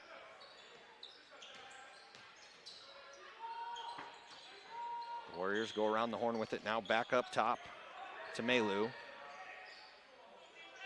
Three-pointer left side, no good. Fighting for the rebound, finally hauled in, this by Friedel and the Chargers. Friedel over to Hoyt. Hoyt gets a screen from Lamb, drives the baseline, triple teamed, he'll kick it out to Roteman. The big man puts up the 3, no good. He's not afraid to shoot from the outside. That one off the mark, however, and Midland gets the rebound. Coming back with it, the Warriors have it the other way. Melu has it, gives it over to Rushoff. Now left side, three-pointer. Smallwood gets that one to fall. All knotted up at 5 after Lamb scored the first 5 points of the game. Midland evens the score. Hoyt with it over to Roteman. Look to hand it to Friedel, but no spacing there, so he'll have to keep it. Gives it to Hoyt. Hoyt has a screen set up, and that is going to be a foul called on the floor. That's going to go against Lawrence Merritt. That's his first. Second team foul on the Warriors. 17:04 here to play in the first half. All square at 5 each. Friedel has it. Drives in, kicks it out to Hoyt. Hoyt gives it to Lamb. Lamb creates his own space. Deep three up, off the back iron, no good. Smallwood with the rebound. He'll quickly bring it up court. Nice move to get around Lamb. Now he's got it up against Roteman. Knocked away by Klein Hesselink, but they're going to say there's a foul on the shot attempt. They're going to say it was on Roteman. Looked like from the back side of things, Klein Hesselink had jarred the ball loose. Smallwood went up without control. But they're going to call Roteman for the foul, and now Midland has an opportunity to take its first lead of the game after starting off down 5-0. That's 6 straight now for Midland, with one more shot coming at the line as Roteman will head to the bench after picking up his first foul, and Cody Hicks steps onto the floor. Hicks, a 6'5" freshman from Janesville, Iowa. Smallwood's second attempt is up and good, so 7 straight points for the Warriors. See if Briarcliff can respond. Looks like Connor Groves is getting ready to potentially check in for the Chargers. Friedel drives in, the shot blocked, right back into Friedel's arms. He gives it to Hicks. Hicks back out to Klein Hesselink. Now Friedel with it. Fakes the three, no spacing, so he'll put up the three this time. Looked like it was grabbed by Hicks, but it's stolen away by Sandquist. And now back the other way with it are the Warriors. Ball gets knocked away. I thought it might have tipped off a Lamb, but they said it did not, and that's going to be possession in favor of the Chargers. Hoyt will take a seat for Connor Groves, the freshman from Sergeant Bluff, stepping onto the floor. Again, Briarcliff on the first 2 possessions had 5 points from Jackson Lamb. No luck since. Driving in, Klein Hesselink puts up the floater, no good. Hicks tried to put it right back in, didn't get it, but he's able to corral the ball, goes right back up with the shot, no good, but he's fouled and will go to the free throw line for 2. Foul is called on Jake Rushoff. That's his second foul already, so Rushoff might be heading to the sideline momentarily. Not sure, a lot of times with that 2 fouls, some coaches won't even put you in the rest of the half. My guess is he'll come back in at some point, but for now, Emmanuel Bryson is going to come in. Rushoff will head to the side. First shot up and no good from Hicks. He's got one more coming. This one up, back iron, no good as well, so 2 missed free throws there from the top free throw shooting team in the G-Pack. As quickly going down the other way, no good with it are the Warriors. Connor Groves was looking for someone to give it to. He gives it to Lamb. Lamb going coast to coast, puts this one up and in. So the score, Midland 7, Jackson Lamb 7. We're all knotted up as Briarcliff is going to see if someone else will step up and put some points up as well, as right now it's been all senior led by Jackson Lamb. Again, reigning National Player of the Week. Smallwood puts this one up and good. Kylan Smallwood from Crescent, Iowa, nearby to Greenfield, Iowa, which is where Jackson Lamb hails from. So I know they have some coverage here from the local newspaper, the Creston News Advisor, or Creston Advertiser, the local newspapers here covering those 2 kids. A couple of quality basketball players, that's for sure. This floater is up and good. Nice finish there from Samuel Maylou, and it's 11-7 in favor of the Warriors. Friedel fakes right, goes left. Ooh, almost traveled there, but they don't call it, and he gets the scoop and score. Nice little scoop shot there from the man that the team affectionately knows as Cheese, and Ethan Friedel. Again, Friedel reached 1,000 career points in the game on Wednesday. In a big game for him, playing against Dakota Wesleyan. Friedel, a T native of South Dakota, always gets excited for the games against the teams from South Dakota. Admitted that he gets a little hyped for those, and 33 points was a good way to show it as their Lamb gets fouled on his way to the hoop.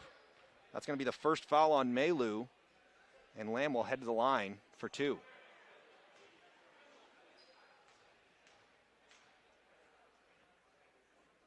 First shot up and good from Lamb. He's got 8 of the Chargers' 10 points as Hicks is going to take a step off the court. And now Briarcliff going real small as Jake Carley steps on the court, a 6-foot sophomore from Trainer, Iowa.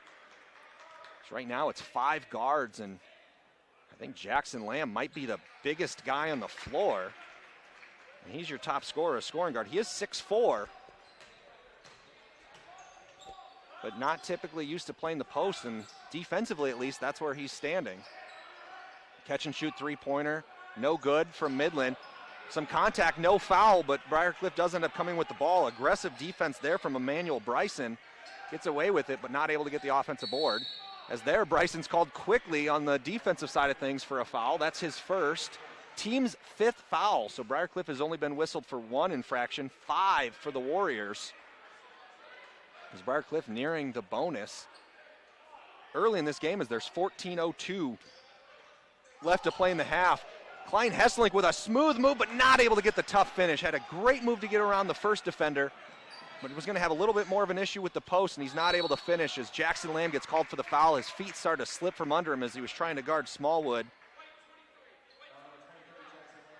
And that's the first foul on Lamb. He almost looked a little slow to get up, falling hard on that leg. 11-11, 13:48 left to play in the first half. These are, just like in the women's matchup, a couple of teams that are vying for a playoff berth, but on the outside looking in right now, although Briarcliff, it's strange, sitting outside the conference tournament with where they sit in the standings. But right now, probably the hottest team in the GPAC. Actually, I don't even think probably. I think that's hard to argue after beating Mount Marty, Morningside, and Dakota Wesleyan within the last 2 weeks. I want to say, I know they're all by at least 9 points, really nearing double digits with all the victories. That was a 10-point win against Mount Marty. Don't remember, it was either 9 or 11, I think both for Morningside and Dakota Wesleyan. As Smallwood hits this three with a defender in his face, and hottest team in the GPAC is struggling here in the first half against this Midland team. The Warriors beat Briarcliff earlier in the season, wanting to prove that that was no fluke. Friedel for 3, gets that one to fall. That's 5 points now for Friedel. It's been Lamb and Friedel, the only scorers so far for Briarcliff, as the Chargers trail by 2. Smallwood puts up a 3. I think that was tipped by Lamb as it's caught by Connor Groves, and the Chargers have it going back the other way. Lamb's all alone, deep three-pointer. Ooh, you love that shot, but that one falls short. I know Midland's coach Oliver Drake can't be happy with that open of a 3, as this one's going to be goaltending by Lamb. He wanted to go for the big swap, but that ball was in the cylinder. So that'll be 2 points for Midland as the Warriors lead 18-14, 12-14 on the clock.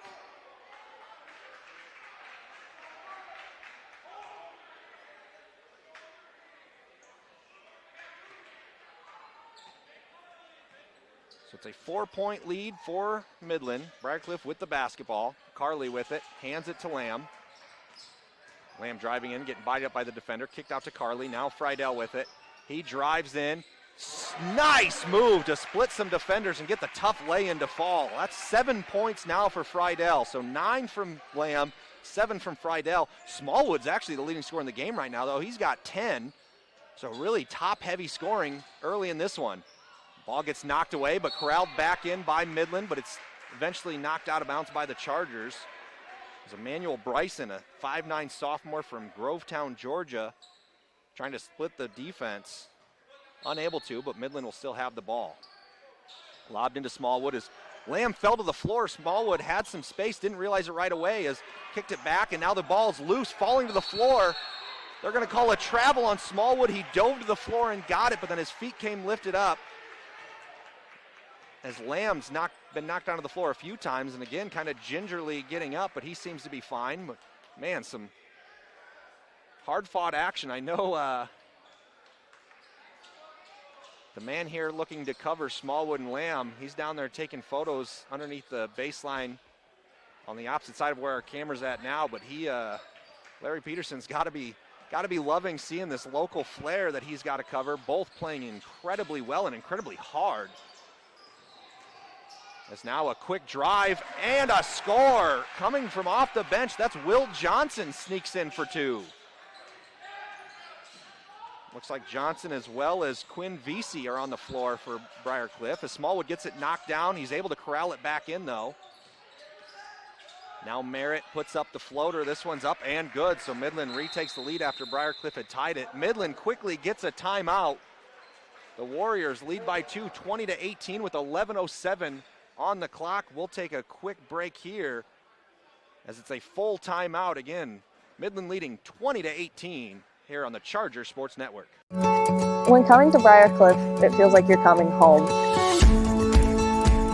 You know, there's small classrooms and it's not a big campus, so there's not too many people that you're going to say hi to that you won't see again. Briarcliff is just a really amazing community. It's a community of faculty that really care about each other and students that care about each other. And I think that once you visit this place, you really get a good understanding of how genuine that actually is.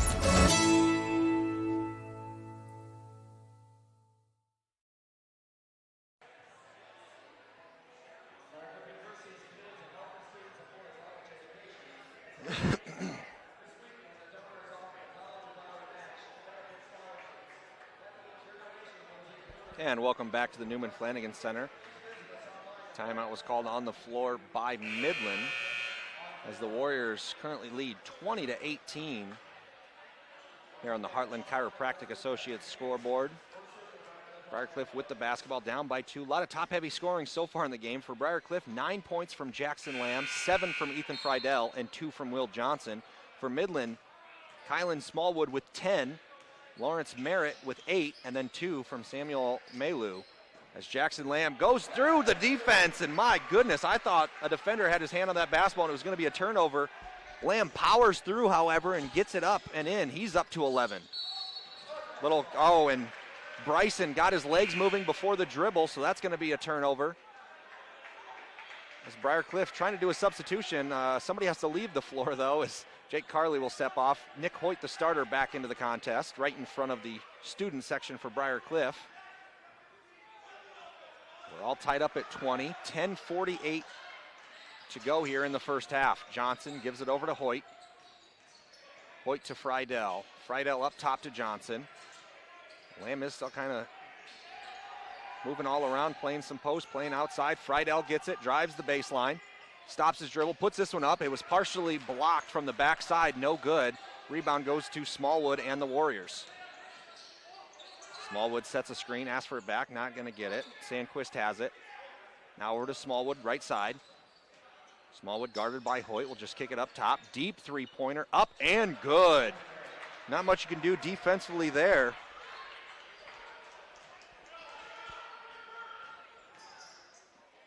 Back the other way, Hoyt with it. He puts this three up. That's good. Hoyt, number 2 in the country in three-point field goal percentage.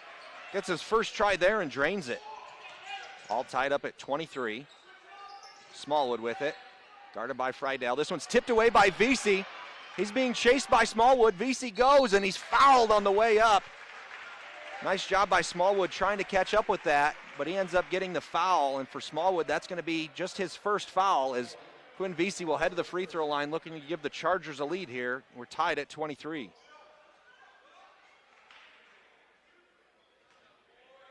Quinn Vesey, a 6'1" freshman from Indianola, Iowa. First shot up and good. Just crawls over that front iron and in. Rushoff re-entering the game as well as Malu. Smallwood getting his first breather as Jackson Lamb will also head off to the side. A couple of guys in double figures already as that last three was hit by Lawrence Merritt, so he's up to 11. He's actually leading the Warriors. 2 players in double figures already for the visitors. As this one yet again hits that front rim but crawls on over. Gets a little friendly roll from the hometown, the home rim. The Chargers are up by 2. Midland with the basketball. They get it over to Rushoff.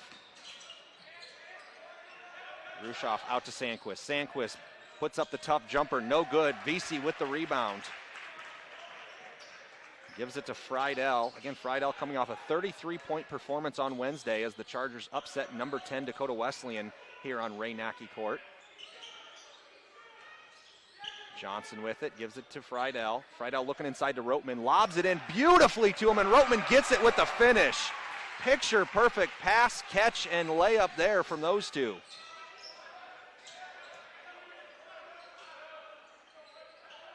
Midland now with the basketball.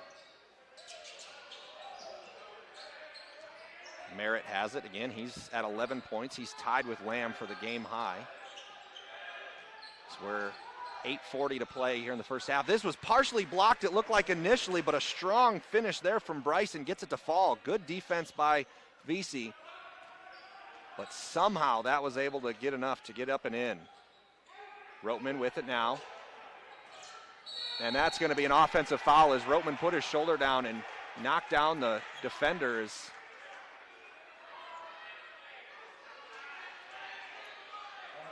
There was some talk about it, and really things almost looked like they were getting a little bit heated there. I don't know what's going on. Samuel Malu, it looks like he's trying to argue something with the officials, but the call went his way, so I don't know if he thought that maybe something was said by Roteman that should have drawn another whistle, or I don't know what the reason is, but that's the second foul on Roteman, so he'll take a seat on the Charger benches. Oh, I'll tell you what, there could have been a couple of calls away from the ball there, and it looks like the call's going to go against Will Johnson for the Chargers. But I think on the other side of the court, it looked like there might have been a push by a Midland players. Right now, the coaching staffs, I'm sure, are both just going to try settling their players down. As things are getting a little heated, some players get tangled up down low. Nothing there. Is a three-point attempt on the way for Midland. That one's no good. Friedel gets the rebound and then gets knocked down by number 20, Malu, and he's the one that's had a few words to say, and I think he might have gotten called for something a little more, or maybe I think it's just a common foul, but it's going to put Briar Cliff in the bonus. But right now, Malu needs to be careful because he said a few extra words after the last couple of plays, and I think a wise decision by Coach Drake to pull him over to the sideline, as Friedel will have a 1-and-1 opportunity. The Chargers are in the bonus.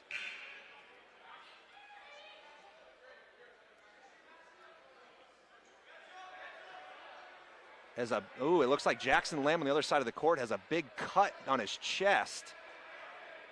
That's being taken care of by the training staff for the Chargers, and that's why Jaden Klein-Hessling came into the game.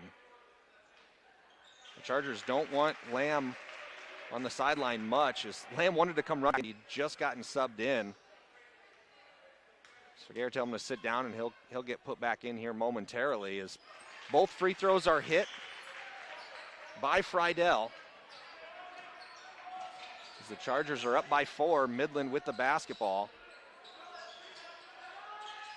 Again, we're having some high energy here in the game, as this one's a three-pointer up and in for Midland. That's Lawrence Merritt. He is on fire. He's up to 14 already on 6 of 7 shooting, including 2 for 3 from deep, as a bounce pass out of the hands of Klein-Hessling and out of bounds. Looked like a pretty solid pass by Johnson. I don't know if it was tipped and that created some spin, or why that was unable to be corralled in, as Jackson Lamb still being worked on a little bit by the training staff, trying just to make sure that the bleeding has stopped on his chest, as I think he just got scratched in a tie-up down low. Lamb right now with 11 points. You know the Chargers would love to have him back out on the floor. The shot up, short, no good from Merritt. The rare miss from him. Briarcliff with a 1-point lead and the ball. Friedel, stop and pop, three-pointer, no good. Rebound goes to Bryson as the Warriors have an opportunity to take the lead. Bryson trying to go coast to coast, gets the finish, and a soft foul there from Briarcliff. That's going to be the 5th foul on the Chargers, 2nd on Johnson, as Johnson will take a seat as Groves and Lamb come back onto the floor. So again, it's a 5-guard setup here for the Chargers, as the Warriors have taken a 1-point lead, and Bryson will head to the free throw line for one more opportunity. The shot up off the front iron, no good. Rebound goes to Lamb and the Chargers. Briarcliff down by just 1. Lamb drives the baseline. He's cut off, so he'll kick it out to Friedel. Friedel fakes the drive, puts the 3 up, and hits it! Friedel with a big-time 3 with a defender in his face. Chargers up by 2. A quick drive, late dish to Smallwood, but a charge is called. A nice pass, but the Midland player just kept driving in too far, and that's Rushoff who's getting it called for his 3rd foul.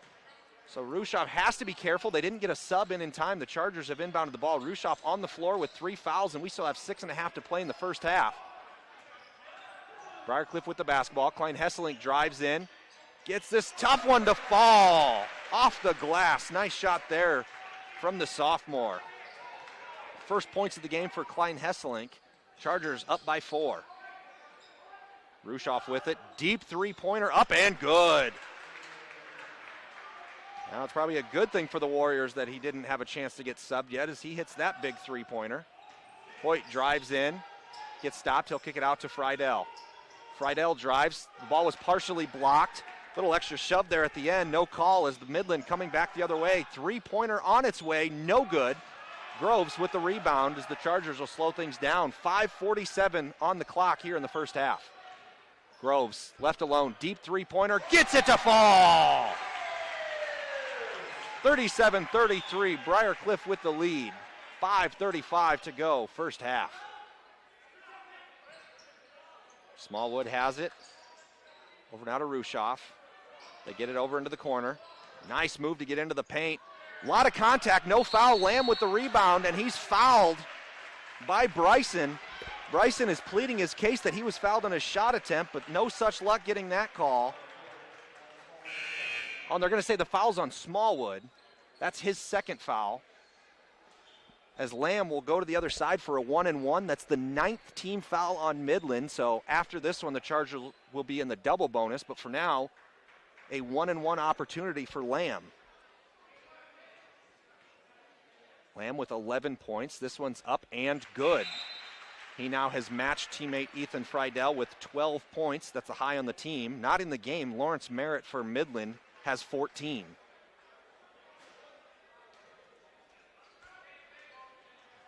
Lamb lines this one up. It's up and good. Hits them both. Briarcliff now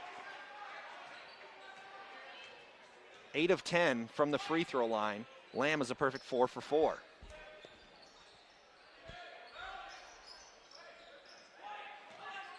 Midland trailing by 6 with the basketball. Stumbling.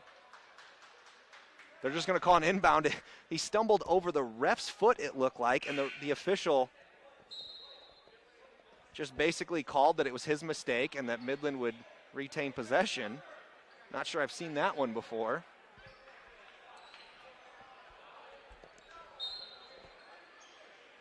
So Midland with the basketball. 12 on the shot clock. Deep three-pointer on its way. That one's no good.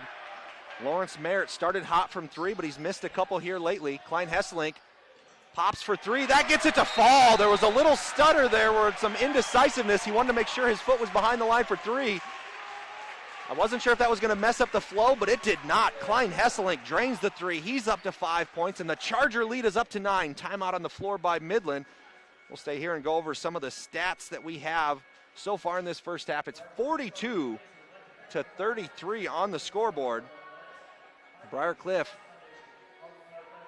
looks like it's a little delayed on the score. I believe they're shooting 14 for 27 in the game.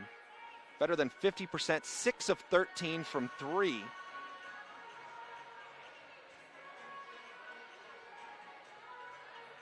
As the Chargers are being led by Jackson Lamb with 13 points. Ethan Friedel has 12. 5 points for Jaden Klein Hesselink, who just came on lately with these last few. I'm looking at the live stats concern because I think they have the score wrong on the live stats, either that or the scoreboard. The scoreboard, we have 33 up for Midland. The live stats are only showing 32 points for the Warriors, so I'm wondering if they accidentally put that a free throw was missed, or I'm sure they're figuring it out down at the scores table right now. But as we have it now, I have Lawrence Merritt with 14 points on 6 of 9 shooting, 2 for 4 on three-pointers, and Kylan Smallwood with 10 points. He's 3 for 4 from the field, 2 for 3 on three-pointers, and he's hit both free throw attempts that he's had. He also has 4 rebounds, which leads the team. The leading rebounder in the game is Jackson Lamb. He's got 5 boards already, as there's 4:52 to play here in the opening half.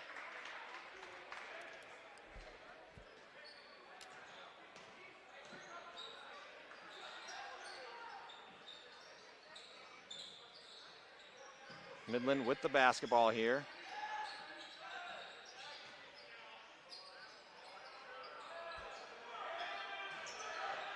Going inside, Connor Groves trying to body up against the defender. Excuse me, that wasn't Connor Groves. That's Jake Carley. As Carley's called for the foul. Just trying to go up against Samuel Maylou, the 6'6 freshman. As again, Briarcliff playing with an undersized group with Austin Roteman with a couple of fouls, and Cody Hicks had an early foul as well. So a little guard-heavy approach here from the Chargers. See if they can't get something going there. And they have done pretty well on the defensive side of things despite being undersized. As long two up on its way, no good from Merritt. Again, I think he's missed on his last 3 shot attempts. As this one's up and no good from Groves.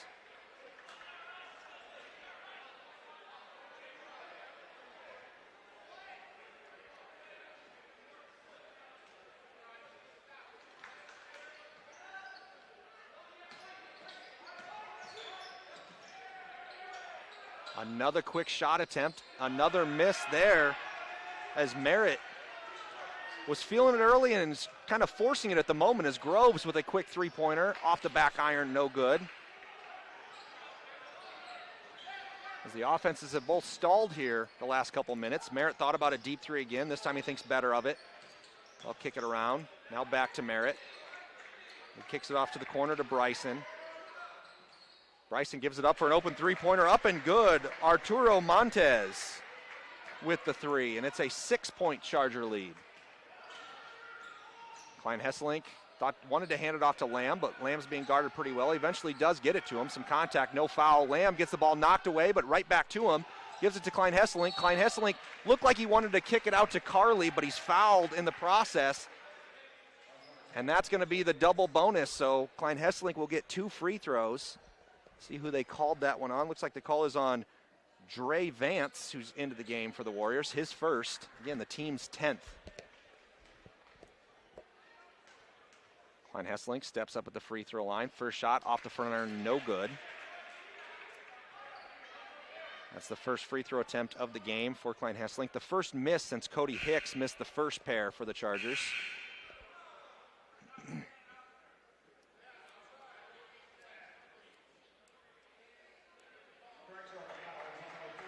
And yeah, the foul was not on Vance. I was wondering, I didn't even see Vance on the floor. The foul was actually on Bryson, and that's his second, as this free throw is up and good from Klein Hesselink. So the second foul on Bryson, who's got 4 points for the Warriors. Kicked around, Bryson has it. He looks to drive in, pulls up at the free throw line, no good. Groves with the rebound. Groves kicks it up to Carley. Carley drives in between the defenders, gets the bucket to fall.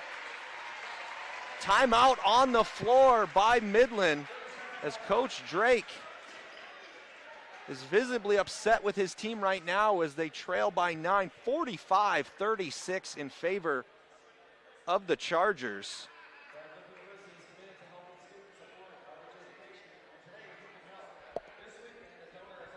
As Briarcliff is looking to keep its hot streak alive.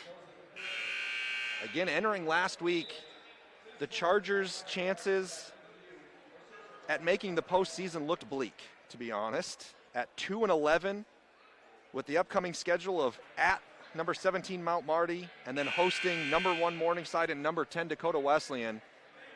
Honestly, Briarcliff knew had to win at least 2 of those.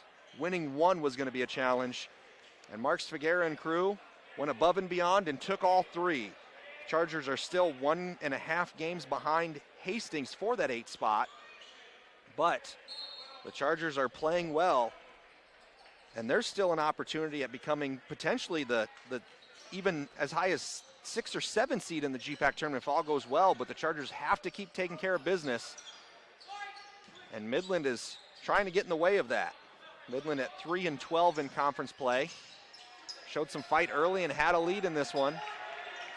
So right now, Briarcliff has things clicking. 7 to shoot. Trying to pass it. It was originally looked like it was going to be stolen away, but it's knocked out of bounds by the Chargers. Midland will still have it, but just 4 seconds on the shot clock.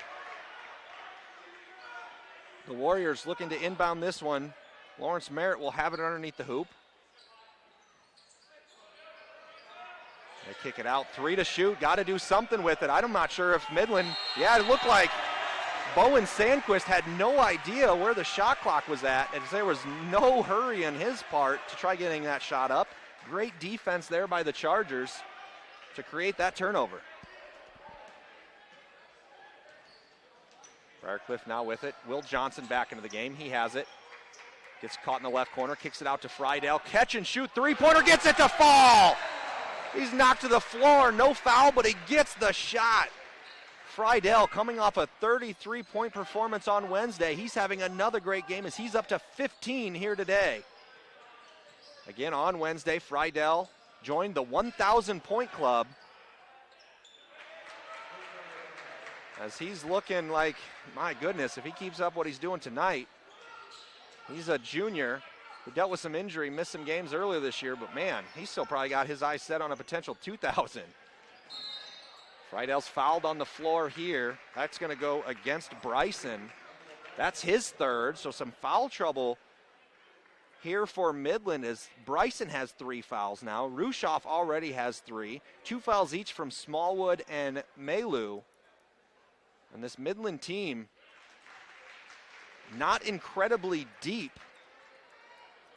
is going to have some issues here with a lot of players flirting with foul trouble as both free throws are hit by Friedel. Again, Briarcliff, the #1 team in the GPAC at the free throw line, so don't want to send them to the line with a chance at freebies as Briarcliff has hit 50 points here in the first half. We still have 1:20 to go. Midland with the basketball. They'll give it over to Bryson. He's got 8 to shoot, being guarded by Johnson. Tries a quick move, has to kick it up, back up. 3-point attempt on the way, no good from Maylou. Rebound to VC and the Chargers. Up ahead to Klein Hesselink. Back over to VC. Thought about the real deep three, thought better of that. He's gonna step back though, this one's deep. Was it tipped or not? They're gonna say it was not, so it's gonna be out of bounds. Midland will have it as Nick Hoyt steps back onto the floor. Nick Hoyt has 1 shot attempt here today. It was a made 3-pointer. Hoyt is #2 in the country in 3-point shooting percentage. Well, that's a guy you don't want to leave alone on the outside. An 11-point lead for Briarcliff. Midland with the basketball. Merritt with it. Started hot, has cooled off of late, puts up a tough floater. That one no good. Lamb gets the rebound. That's his 7th of the game, as Lamb is well on his way to another double-double. Again, he's the reigning National Player of the Week after a pair of double-doubles last week. A 54-point 11 rebound performance and a 24-point 10 rebound performance that also had 7 assists was enough to give Lamb National Player of the Week. VC wide open, he puts up the 3, back iron no good. Rebound goes to Bryson. Bryson comes in, 7 left in the half. Sandquist gets it inside all alone and the easy layup for Maylou. Cuts this to a single-digit lead, but Briarcliff heads into the locker room at halftime, leading this one 50-41. As we will take a short break and come back with some halftime statistics, as the Chargers currently lead 50-41 here against Midland on the Charger Sports Network. When coming to Briarcliff, it feels like you're coming home. You know, there's small classrooms and it's not a big campus, so there's not too many people that you're going to say hi to that you won't see again. Briarcliff is just a really amazing community. It's a community of faculty that really care about each other and students that care about each other. And I think that once you visit this place, you really get a good understanding of how genuine that actually is.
Welcome back as we're at the half here at the Newman Flanagan Center. Is right now Briar Cliff leading the Midland Warriors 50-49. And if you are a fan of the Chargers, happy to note that there's one final across the GPAC already as Jamestown defeated Hastings. The bad news is that would make it more difficult for the Chargers to have a chance at the 7 seed in the conference tournament. But the good news is Hastings now was given their 10th loss in conference play, putting Briar Cliff within 1 game in the loss column of the Broncos for the 8th and final playoff spot in the GPAC tournament, as right now Briar Cliff has been looking solid here down the stretch. And as it's been well noted, Briar Cliff with actually the last loss for the Chargers was at Hastings. The Broncos topped the Chargers, and after that, things have turned around quite well for the blue and gold with a 100-90 victory at Mount Marty, followed by a 94-83 11-point margin against Morningside, and a 9-point win on Wednesday against Dakota Wesleyan. Left on the docket after today for Briar Cliff would be Dordt, Jamestown, and Doane. There's a good chance that the Chargers will need to win out to make the postseason. But right now, it's hard to say that that's not a likely situation, as for Hastings, what's left on the schedule for them at a tough Concordia team, at Dordt, which is an incredibly difficult place to play, against Doane, and then against Dakota Wesleyan. As let's look at our game we have going on here on this court. In the first half, the leading scorer is Ethan Friedel. After 33 points on Wednesday in a win, Cheese is playing pretty well again. He's got 17 points to go along with 3 rebounds and 2 assists. Jackson Lamb is second on the scoring chart for the Chargers. He's got 13 points and a game-high 6 rebounds. Those are the double-digit scorers for Briar Cliff. Next up would be Jaden Klein-Hesselink with 6 points. For Midland, 14 points from Lawrence Merritt, 6 of 12 shooting. I remember he was at least, I think, either 4 or 5 or 5 of 6. Was shooting lights out, but has struggled since. Almost looked like he forced it a few times, but he's still got 14 points to his name, and Kylan Smallwood has 10 points for the Warriors. 6 points from Arturo Montez.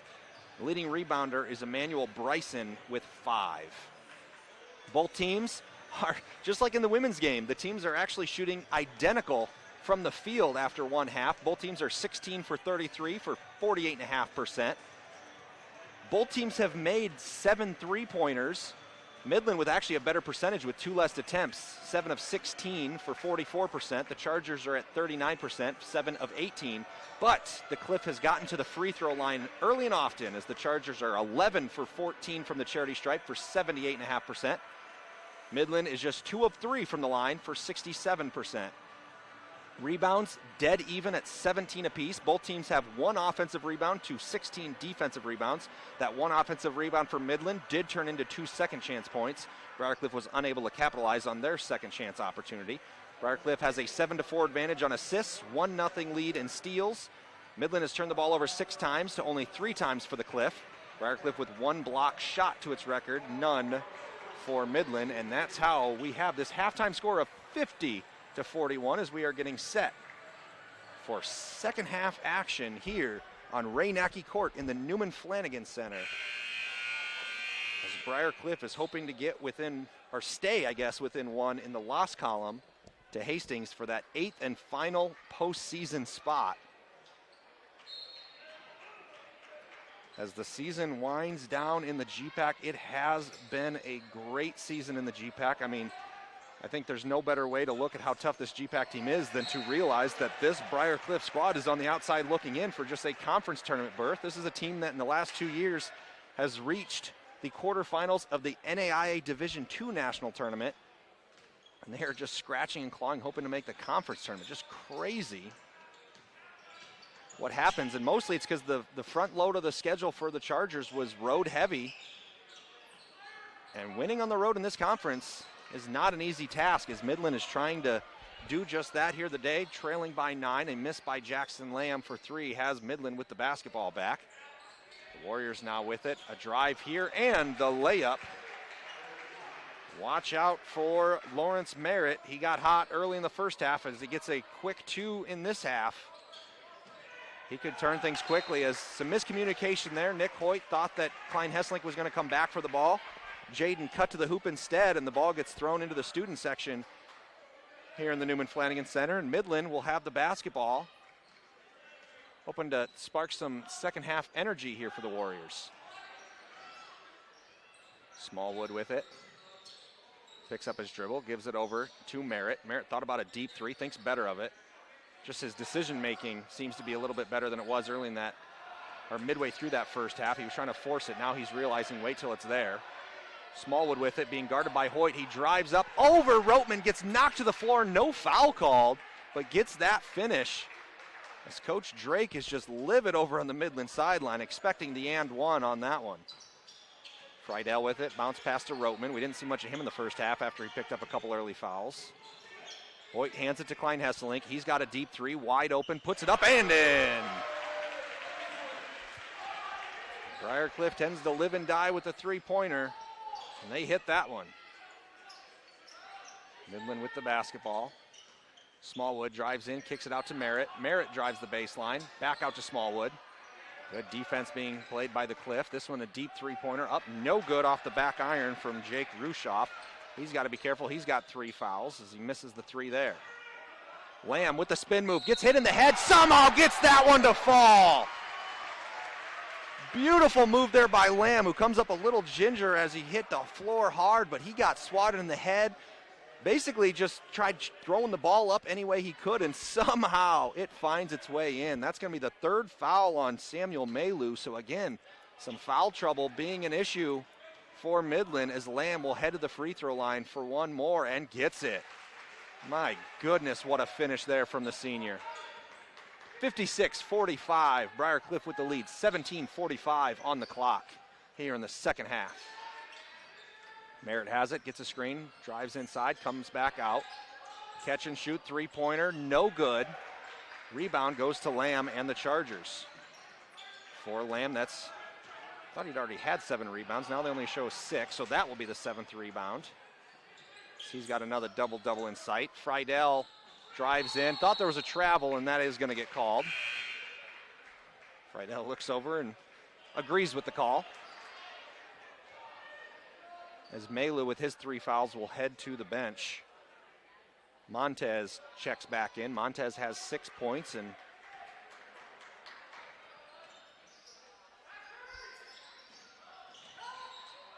now with it, Midland kicking to the outside. Nice catch there by Rushoff just to not allow that to be a turnover. 3-pointer on its way up and in. Montez for 3. He's up to 9.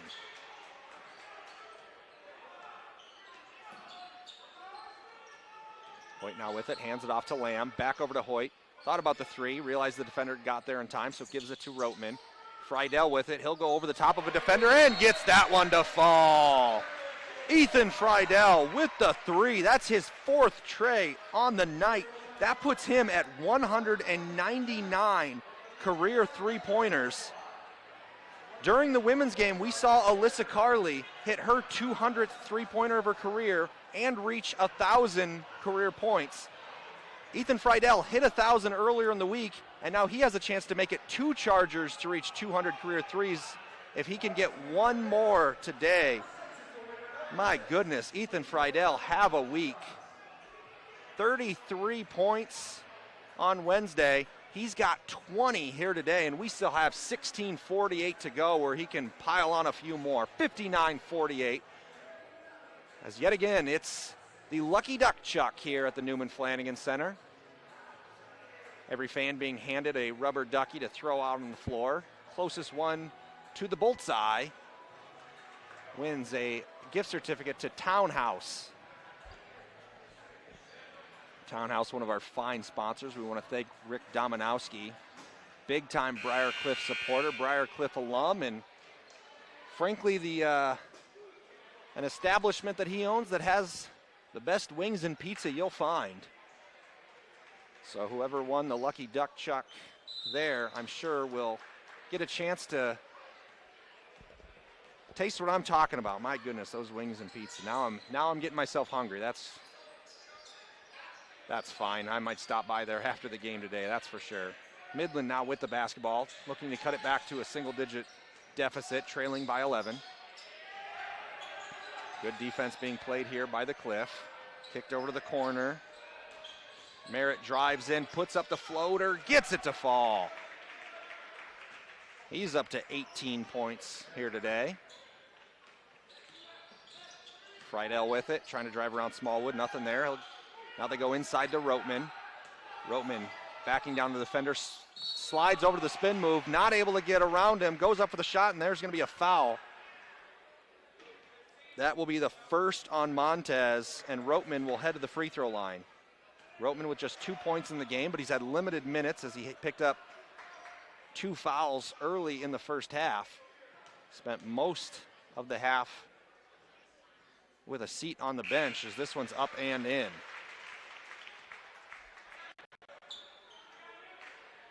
Rushoff and his 3 fouls will head to the sideline right now as Bryson comes into the game.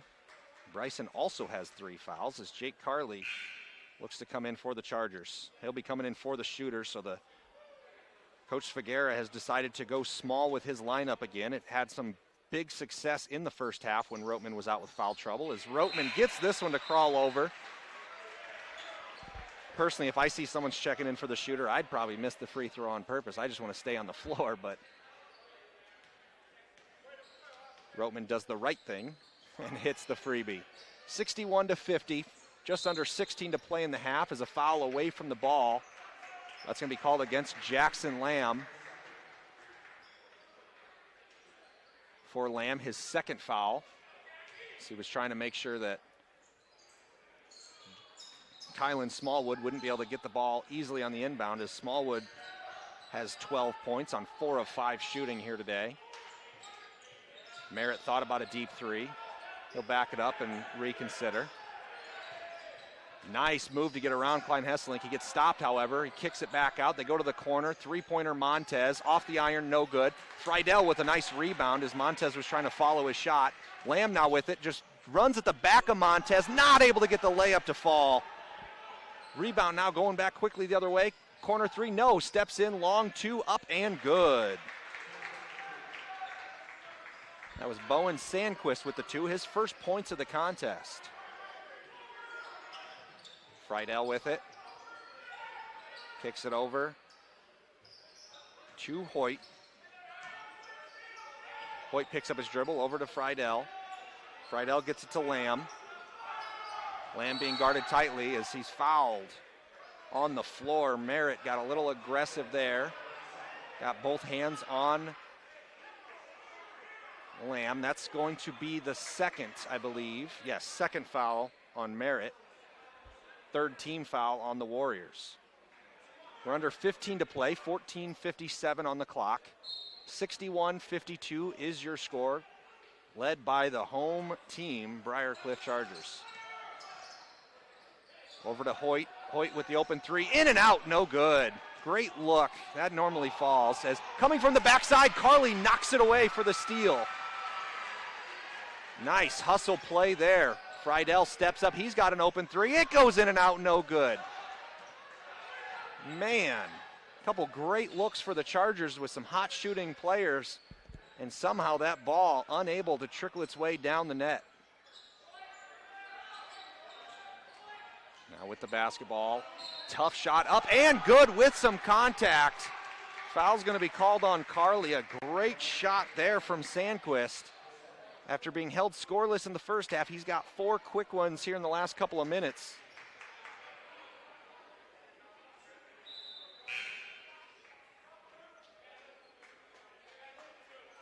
So he'll head to the line, looking for one more. Hoyt will take a seat. Connor Groves back in. That one no good, but an offensive rebound. There's some miscommunication, but the Warriors still maintain the basketball. Smallwood with it, wanting to go inside to Montez. Nothing there, so he'll just kick it back out. Now they go with Bryson. 8 to shoot. Bryson will just dribble it back, look to set something up. He's going to ISO against Friedel. Step back from the elbow. Nice finish. And we're down to a 5-point game. This is the closest it's been in quite some time. Midland getting a little bit of momentum going on their side. Carly with it over to Groves. Groves thinking about it from NBA range. Instead, he'll go into Lamb. Lamb's quickly double teamed and fouled. It's going to be the 4th team foul on Midland. The foul goes against Sandquist, just his first. Looked like there was originally going to be a sub, but I think it was because Coach Drake thought the foul was on somebody else and he was concerned about foul trouble, but with it just being Sandquist's first, feels a little bit better about things and keeps the 5 out there. This pass is tipped away, grabbed by Friedel though. Nearly traveled, he kept it. Carly with a spin move. I thought he went up, they didn't call it, no good on the shot anyway. And now this game could be down to a 1-possession game for the first time since midway through the first half, and a 3-pointer from Merritt does just that. It's just a 2-point lead for the Chargers now, who have led by double digits from time to time, and typically between that 7 to 9 point range. As a timeout by head coach Marks Figuera. He's going to take a full timeout. We'll take a quick break with him. 61-59 is your score. 13-12 left to go in the second half here at the Newman Flanagan Center on the campus of Briarcliff University. You're watching the Charger Sports Network. When coming to Briarcliff, it feels like you're coming home. You know, there's small classrooms and it's not a big campus, so there's not too many people that you're going to say hi to that you won't see again. Briarcliff is just a really amazing community. It's a community of faculty that really care about each other and students that care about each other. And I think that once you visit this place, you really get a good understanding of how genuine that actually is.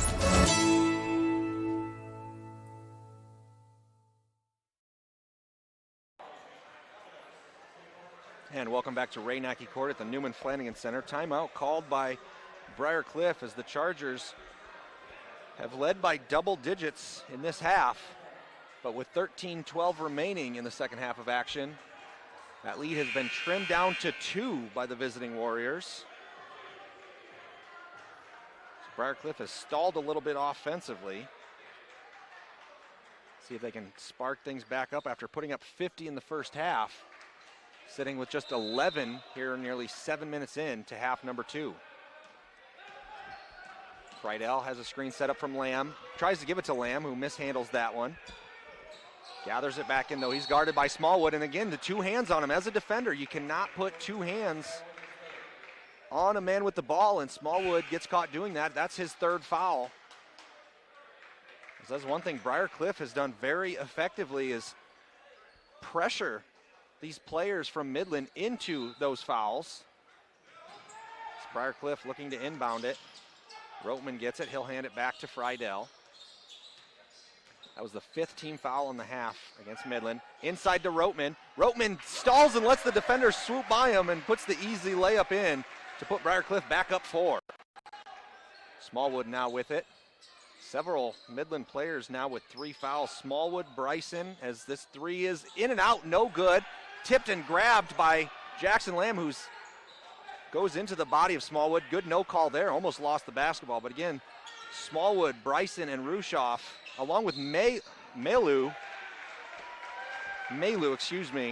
all with 3 fouls, as this foul is going to be called against Bryson. That's his 4th now. So there are 3 players with 3 fouls and 1 with 4 for the Warriors.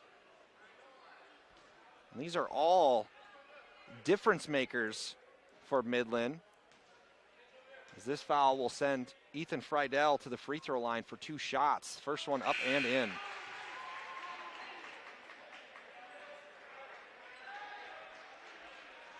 Friedel up to 21 points in the game, coming off of a 33-point performance on Wednesday.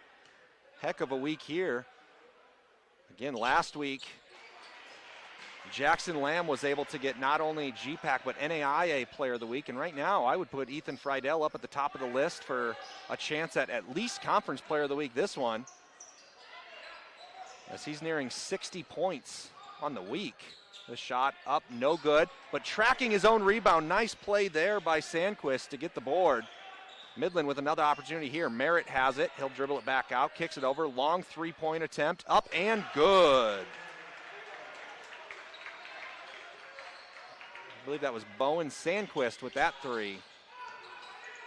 Friedel with a deep two, no good. And just reaching over the top is Maylou. He's able to get that rebound over Austin Roteman as Midland gets this within one on a quick layup from Merritt. Merritt having himself a game as well. He's up to 23. He's actually the top scorer of the ball game. Friedel gets stopped, tries to kick it out, but it's stolen away, and now Midland with an opportunity to take a lead. They kick it over for a three. Step, and a foul is called on Jackson Lamb, who stepped into that three-point attempt. It'll be 3 free throws for Bowen Sandquist and an opportunity to tie or take the lead here for the Warriors. What a turn of events. That's the third foul on Jackson Lamb as well. The first Charger in foul trouble in this second half. First shot up and good, and we have ourselves a tie ball game after a double-digit lead in this half. We're not even midway through the half, and that deficit has been erased by the Warriors, and they're looking for the first lead since early in this contest as they have it. Jackson Lamb will take a seat with his 3 fouls. Can the Chargers respond? What a comeback by these Warriors. This one's up and good. All 3 throws are hit. Right now, the crowd in the Newman Flanagan Center a bit stunned. Kicked out. Connor Groves gives it back to Hoyt. Hoyt hands it to Klein Hesselink. Back to Hoyt. Thought about the catch and shoot 3. Instead, he'll drive in. Kicks it to Friedel. Friedel gets a screen from Hoyt. Gives it back to him. Hoyt drives in. Tries to hand it off to Roteman. It's knocked out of bounds. Chargers will retain possession. 11 minutes to go in the game. 8 seconds on the shot clock for the Cliff.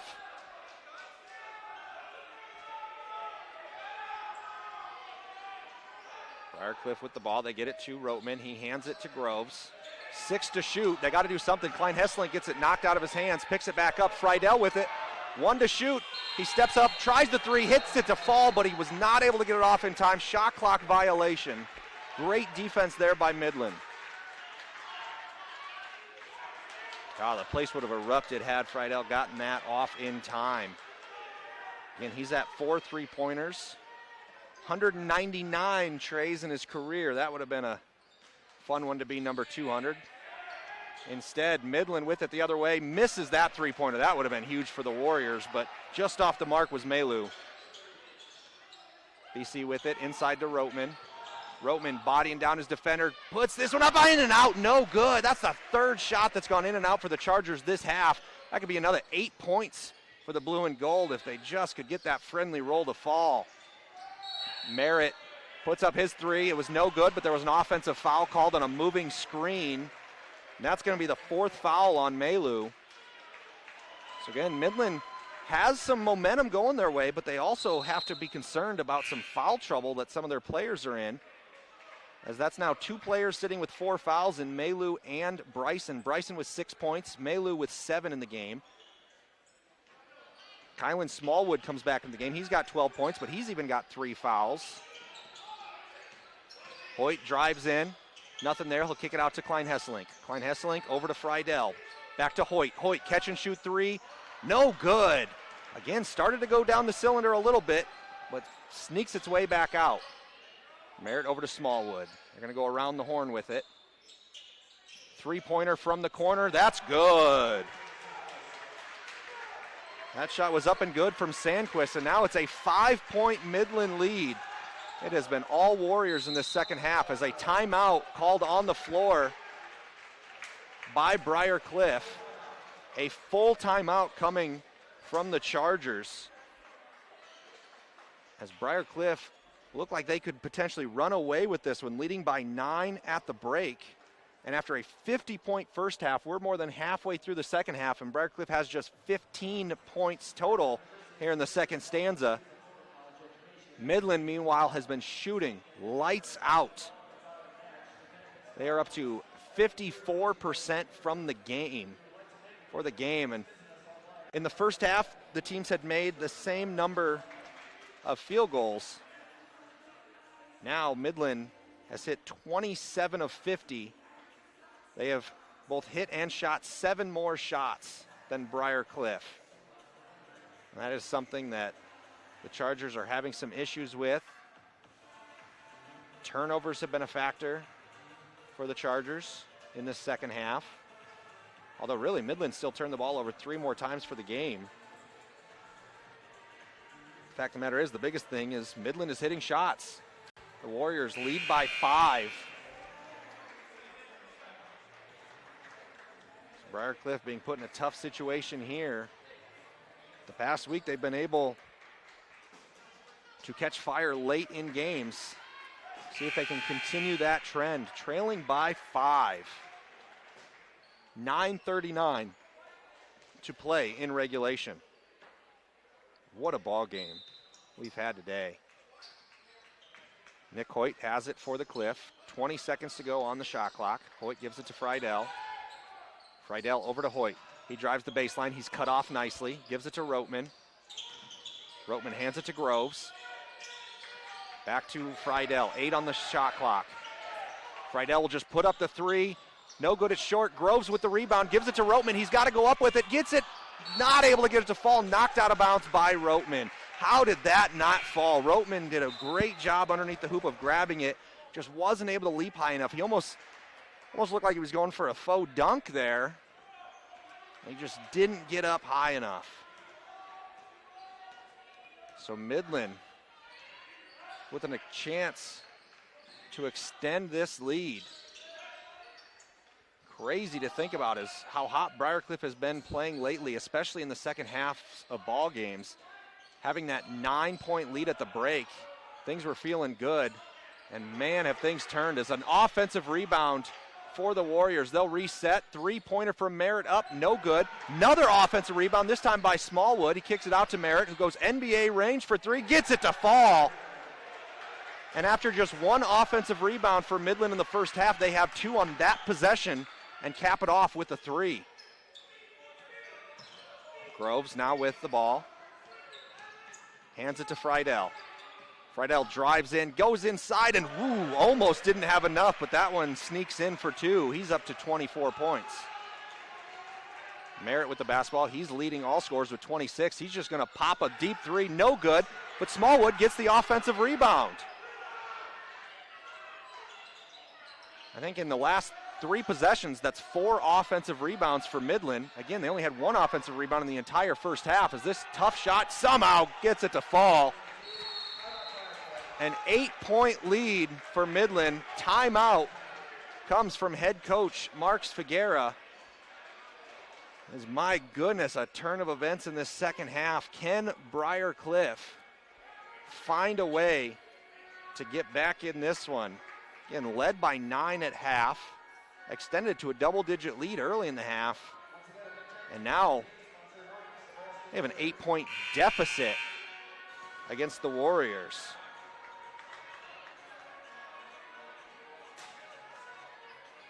"26 points from Lawrence Merritt. He averages just shy of 16. 26 points matches the second highest total for him in a single game this season. He had that against Dort in December. His highest output was 37 in a non-conference game against Bellevue.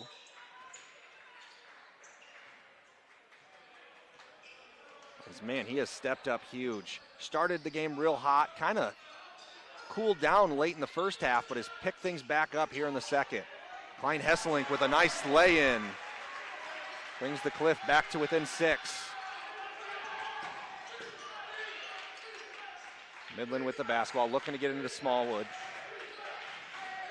He'll kick it out. Tough 2-pointer up, no good. Smallwood with an offensive rebound, throws it off the legs of a couple Chargers. Another offensive rebound. I think up until about 5 minutes ago, the Warriors had 1 offensive rebound. They have had 5 in about the last 5 minutes, and have turned them into, at this point, 7 second chance points just in the second half, with the potential to add more here as a second chance opportunity is available for the Warriors. Midland leading by 6.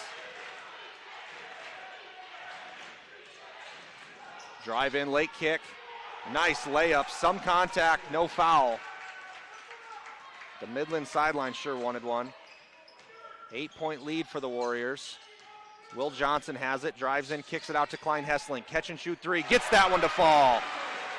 And for the first time in a while, the crowd erupts here for the Chargers. Can they spark a run here by the home team late in this one?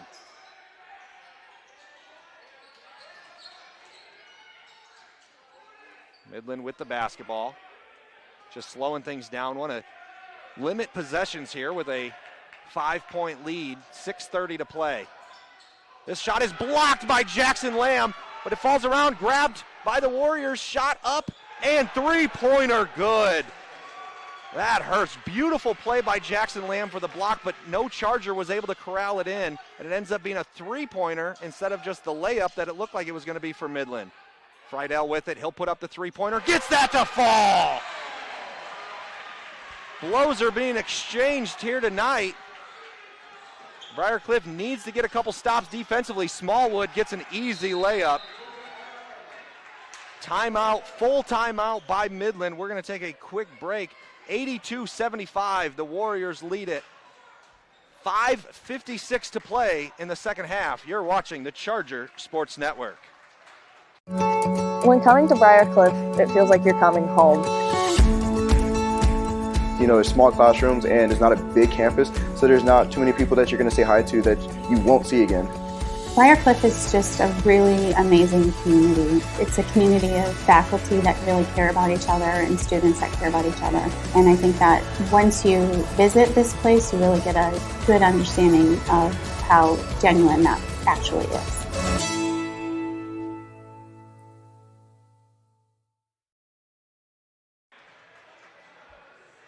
Welcome back to the Charger Sports Network here on Ray Nackey Court in the Newman Flanagan Center, where after leading by double digits a few times in this game, Briarcliff trails by 7 to the visiting Midland Warriors.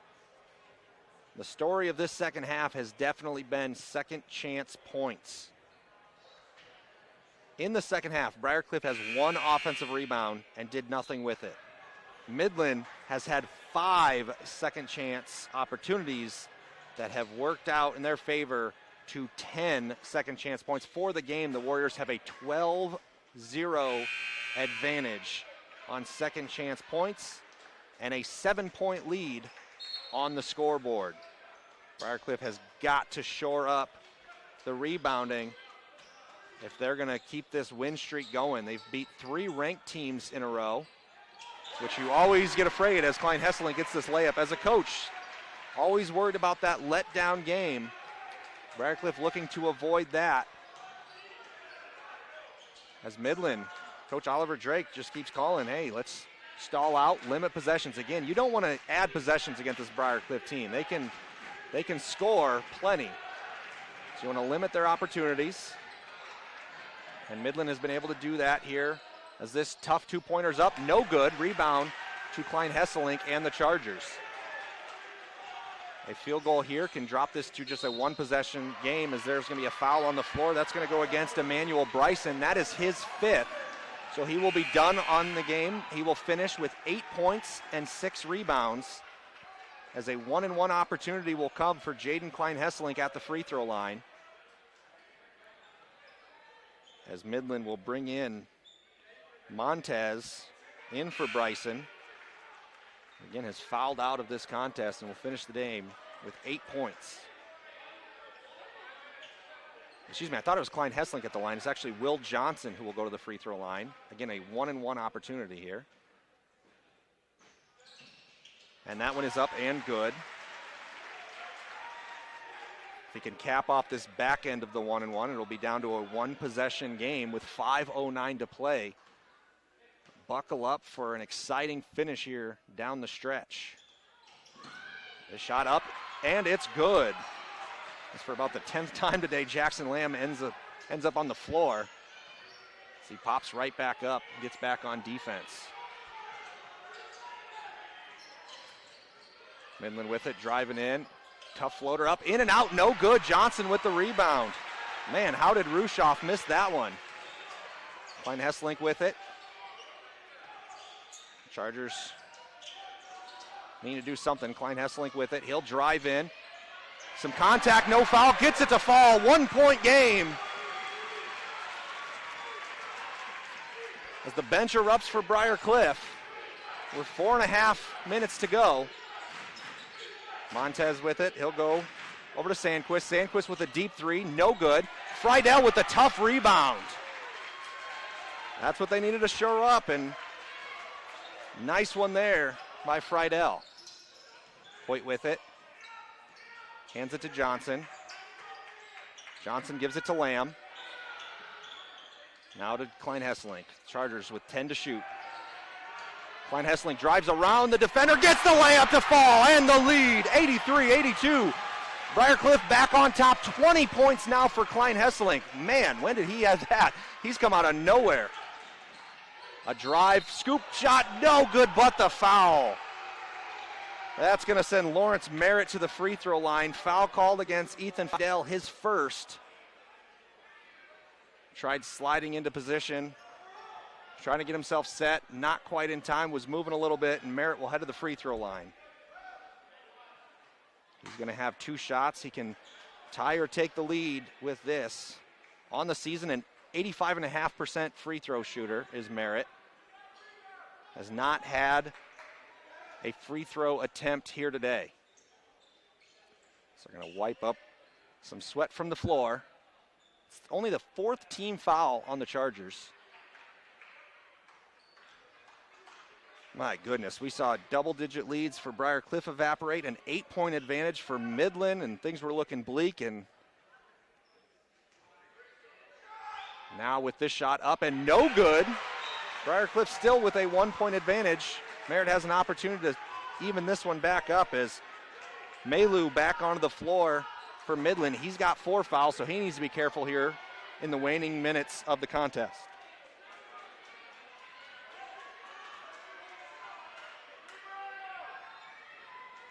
Ooh, man.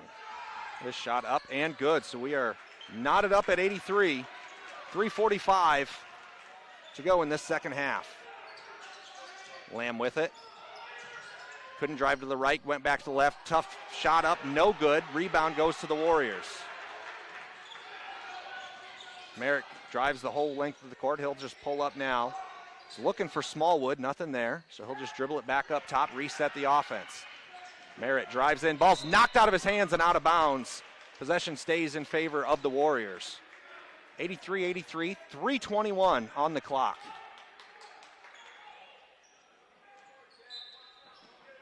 .15 on the shot clock. Sandquist with it, drives the baseline. A lot of contact, no foul, gets that one to fall. 2-point lead for the Warriors. Briar Cliff brings it back up court. Johnson drives in. They give the continuation, they do, it's good, and the foul. Will Johnson coming up big, and is that another 5th foul? Yes, that will be the 5th on Samuel Maylou, who ends his day with 7 points, as Will Johnson has an opportunity to put Briar Cliff back up on top. Johnson now with 6 points in the game, which ties a season high for him. And that's a new season best as he's up to 7 points. And Briar Cliff leads by 1, 3:04 left on the clock. Quick drive, kicked out, tipped, but corralled back in by the Warriors. Sandquist goes in, tough floater, gets it to fall. Klein Hesselink with it, wants to give it to Lamb. No, goes around, kicks it out to Johnson. Johnson drives in, some contact, no call, kicks it out to Hoyt. Hoyt with a 3-pointer, no good! Oh, Hoyt's just 1 for 4 from 3, that's unusual. Sandquist with the ball. Klein Hesselink is hobbling a bit, trying to get back on defense as this shot's no good, but another offensive rebound. Smallwood missed a shot I don't normally expect him to miss, but gets his own rebound.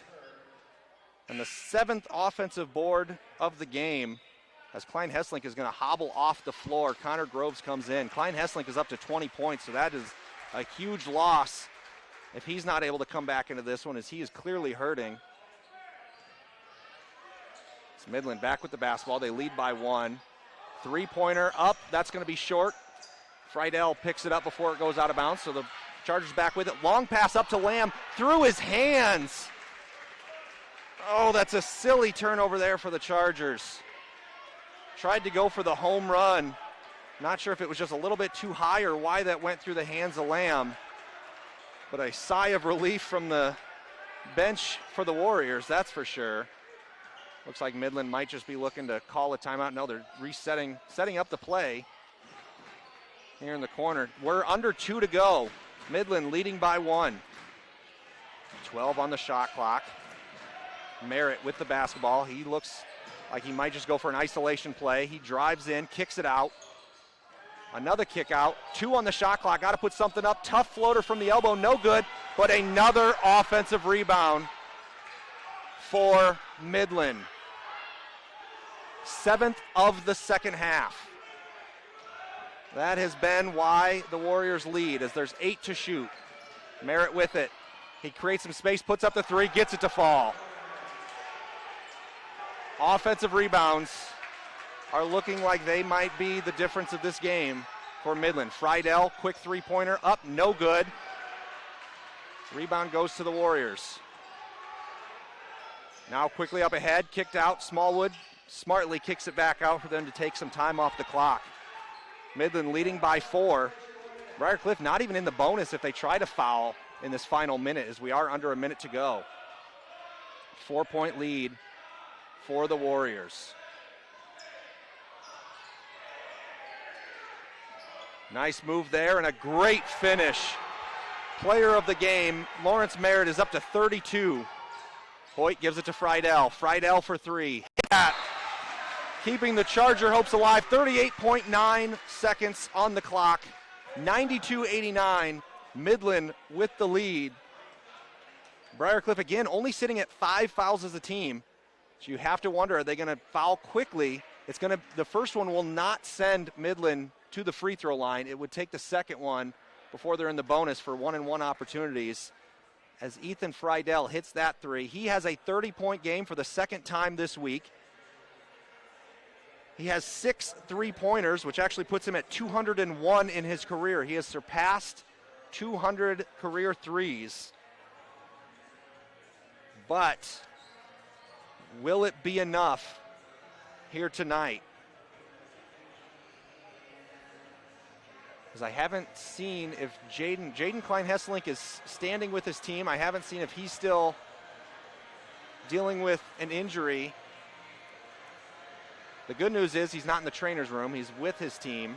But is he going to be able to come back into the game? He's got 20 points here today. Again, leading scorers in the game, Lawrence Merritt with 32 for Midland.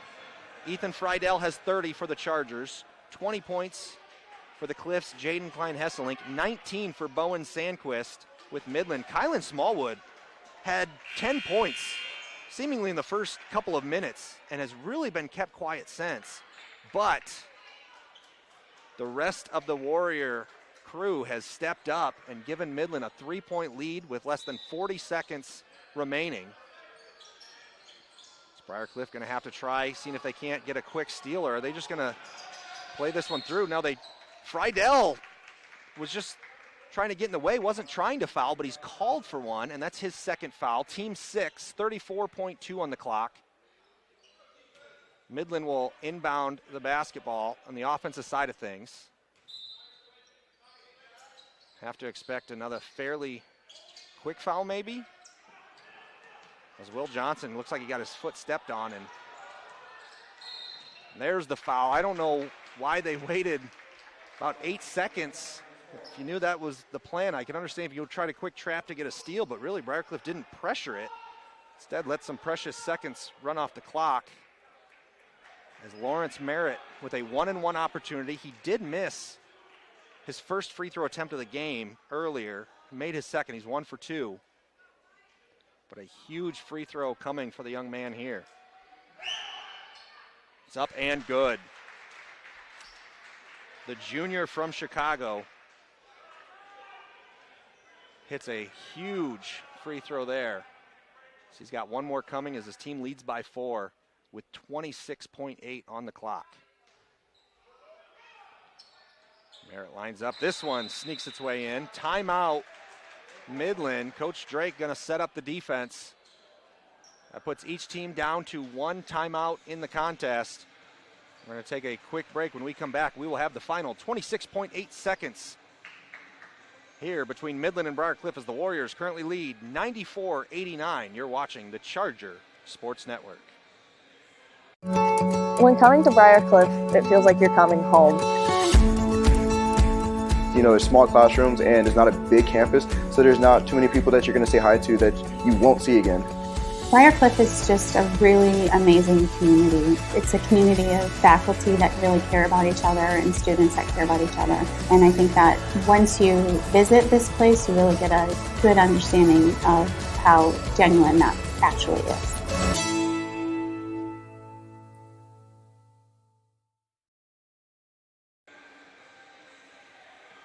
Welcome back to the Newman Flanagan Center. We're watching the Charger Sports Network right now. Your Briarcliff Chargers trailing by 5 with less than 30 seconds on the clock. Briarcliff will have the basketball, but needing to do something very fast. As the Chargers came in, hottest team in the country, having knocked off number 17, number 1, and number 10 in the last week and a half. But a Midland team sitting lower in the standings than Briarcliff, looking to spoil things as this three-pointer's up, hits the top of the rim, no good. Ethan Friedel had to try putting one up quick, not able to get to fall. And Midland looking like it's going to come in and do one of the most difficult things. Is there's an offensive foul by Merritt, who trying to create some space, knocked Nick Hoyt to the floor. That's going to be the 3rd foul on Merritt. Right now his teammates are just walking over and making sure he doesn't make things worse by saying anything to the officials. There's 18.7 on the clock, still leading by a couple of possessions. Just be smart, as Briarcliff will inbound this one in. Jaden Klein-Hessling still sitting on the bench. He's 3 for 3 from three-point range and has 20. Could be huge if he was in, as Jackson Lamb puts up the 3, no good. Fighting for the rebound, there's a tie-up. Possession arrow in favor of the Chargers. No, they're going to say it's a foul on Briarcliff trying to grab that. My apologies. As it'll be a 1-and-1 opportunity on the other side. And the Midland fans can feel it. A huge upset. I mean, really, by the standings in the GPAC, it's only a team 1 spot higher in the conference standings. But again, this Briarcliff team that has beat the top 2 teams in the conference on this floor within the last week. All the confidence in the world, and this Warriors team has not backed down. With just 41 points in the first half, Midland is now up to 96 for the game, so 55 points here in the second half. Friedel gives it over. They kick to the corner. Groves for 3, off the back iron, no good. Friedel gets the rebound, drives between the defenders, not able to get that one to fall. And this one will be dribbled out. Final score here today, Midland 96, Briarcliff 89. And no doubt about it, the difference of this game, second chance points. After 1 offensive rebound for each team in the first half that accumulated 2 points for Midland and nothing for Briarcliff, the Chargers never did get a second chance point. Midland finished the game with 13 second chance points in the second half, and you come away with a 7-point victory. You do the math. The Warriors keeping possessions alive, a huge factor. A couple of those times, I believe they hit 3-pointers after a second offensive rebound on a possession. For the game, the Warriors were 36 of 70 from the field for 51%, 14 for 33 from three-point land for 42%, 10 of 13 from the free throw line for 77%. Briarcliff 29 of 61 from the field for 47%, 12 for 32 from three-point range for 38%, and 19 of 22 from the free throw line. So the Chargers kept pace with their normal sake of doing very well at the charity stripe for 86%. Rebounds, 33 to 30. The edge goes to Midland. 8 to 4 on the offensive glass, and again, as I mentioned, 15-0 in second chance points. The Chargers had 12 assists compared to just 6 for the Warriors.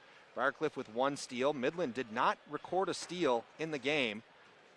There were 8 turnovers, however, by Briarcliff that turned into 10 points for Midland. The Warriors turned it over 10 times, resulting in 11 points for the Cliff.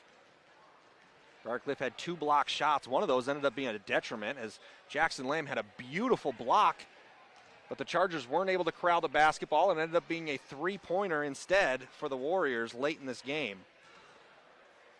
Individuals, Lawrence Merritt led the way for Midland. He scored 34 points.